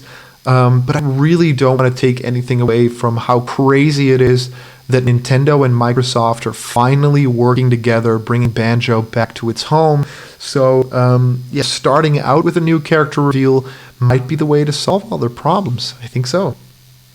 Yeah, I mean, it's a balancing act for sure, because I totally agree with what you're saying about you don't want to take the wind out of Banjo's sails, where everybody's just talking about the next character, and, oh, by the way, Banjo's out, but no one's talking about that. You want to focus on your hits. You have a lot of moments that they can hit with Smash. You might as well focus on each of them individually so they get the attention they deserve. That's completely correct. I guess the only thing we can do now is wait and see what happens in the Direct. Yeah, just a few hours. So. Just a few hours now. So I wanted this was a good way to kill time for sure. I wanted to take this chance to basically just thank both of you. You guys are really, really great at making very fun, interesting content. There's a lot of fans of your channels in my chat. And I watch your videos. I think every time that I have some time to kill and actually get to watch videos, like at the gym or when I'm doing a bike ride or something, I, get to see some of your content, and I really love it. So it's a really fun chance to be able to talk with three of us together. And of course, there's been other like crossover things that people have mentioned in the comments. So I think that it's a really great idea to see if we can keep this going. But especially thanks to you, Chris, it was your idea to bring the three of us together. So that's a lot of fun. I think that our three voices have something different to say. We all have very specific fields that we're basically in. I think PapaGenos really focuses on a lot of details and a lot of reporting, which I totally love, because that's the thing that I really love from your channel. Is like there's no BS, it's just the content. And in terms of Chris's content, it's always super flashy and super hyperactive and super fun to listen to, because it's just like me, a fan of the things. So you really get those pipe dream things going. That's also, there's something to be said for that too. And for my channel, it's basically flavor of the day. Sometimes you'll get animation, sometimes you'll get discussions about leaks. So I think that the three of us have all, very different voices, even though we're in the same kind of niche in YouTube. And that makes it very special that the three of us got together for this thing. So from the bottom of my heart, and of course also thanks to Chris, thanks to PapaGenos for being in this discussion, and I'm super happy to be a part of it, and I can't wait to see what's going to happen next in the world of Nintendo Direct and leaks. Yeah, I totally agree with all that. I think we bring cool things to the table here together. I've really enjoyed doing this discussion. I'd love to do it again in the future. And yeah, I've watched you guys' channels before and stuff. Definitely learned a thing or two from you guys. And yeah, I've enjoyed talking here. Thank you, Chris, for bringing us together. I know we've kind of been meaning to do something, I think, for a while. Like, I think, Caleb, I think you messaged me on Twitter a month or two ago. Chris, me and you were talking a little while back. So I'm happy we finally got this together, and I'd love to do this format again. It was fun. I absolutely agree with everything. You two are definitely inspirations for me, being, the baby channel at 20K subs. Like, I love watching you guys grow, and I love both your guys' videos. Papa, like Black Content said, I love sitting down, like when I'm lifting. I love hearing your voice, give me the motivation to get that last lift in. And Black Content, dude, Callum, like, I love your stuff. Your thumbnails are way better than mine in every way, especially. But yeah, I love, one of my favorite things about being a YouTuber is getting to meet other like-minded people. Like, this is not a conversation that I can have with everybody. Like, we just talked for over 2 hours, and I was not bored once. Everything that we said interested me, and like, it was truly very, very special. And guys, if you like the Speculation Squad, if you like me, PapaGenos, and Black Content all working together, let us know in the comments, because like Nintendo Direct stuff, like, this is what we do. We like talking about Smash and Nintendo Direct stuff, and like Callum said, we all have very different styles and I think different viewpoints on some things, and being able to talk like this, I think, is a great way for me. Like, I learned a lot. I didn't know about the thing Rare being bought out on the 24th, and I don't know. I'm just very excited to see where the future goes, and you guys are awesome. Thank you guys so much for coming on today. I had a fantastic time, and the next time, guys, we do something like this, make sure you guys are here. Subscribe to PapaGenos, subscribe to Black Content, and if you like me enough, subscribe to me as well. So guys, I think a really great idea. I need to catch up eventually. I think a really great idea to end this thing would be an amalgamation of the things that we always do at the end of our videos, but like they pass it around the table. So maybe, and I think, I think that will be a lot of fun, right? Because we're streaming on 3 channels at the same time, so everybody kind of needs to hear this. But I'm gonna do it for PapaGenos, and then you guys can fight over who you're gonna do. Okay? So here we go, guys. If you like PapaGenos content, you'll go to PapaGenos channel, and also you can follow Genos Papa on Twitter, right? Is that correct? Yes, yeah. I had to do. Somebody took PapaGenos. Right. So Genos Papa on Twitter, or the YouTube channel PapaGenos, and he talks about leaks, he talks about amiibo hunting, and he talks about a whole lot of stuff in the world of Nintendo and video games. So that's definitely the channel you want to check, and also his little, a picture. His channel profile picture is awesome because he's wearing a Geno hat, and Geno is, of course, one of the greatest characters in video game history. So go check out PapaGenos if you haven't already. Subscribe to his channel.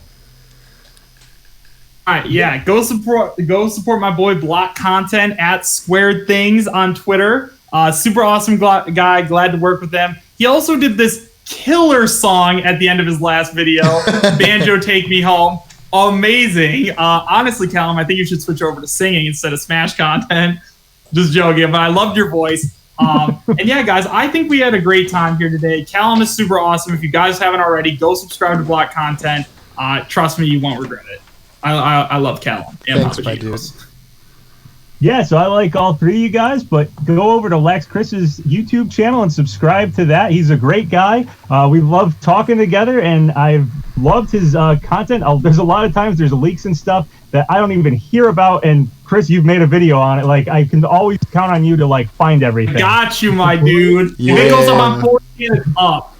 Great archive for stuff like that. So I like being able to do that. I like not having to hunt so much to find everything. So yeah, if you guys are a fan of that kind of content, looking at leaks and stuff like that, and just speculation in general, yeah, go over to LaxChris's channel and definitely subscribe to that. And if you like this speculation squad, I'm happy to do this again. This was really fun. Absolutely awesome. Well, guys, thank you guys so much. I'm gonna play you guys out if you guys have me. Okay, ready? Here we go. Gosh, I'm gonna start to cry. Take me home, PapaGenos, to the place where there's leaks. There's also LaxChris and blocked content. Take me home, Banjo. Thank you guys so much for watching. We love you guys. We'll see you later. See you next time. Bye, guys. See ya.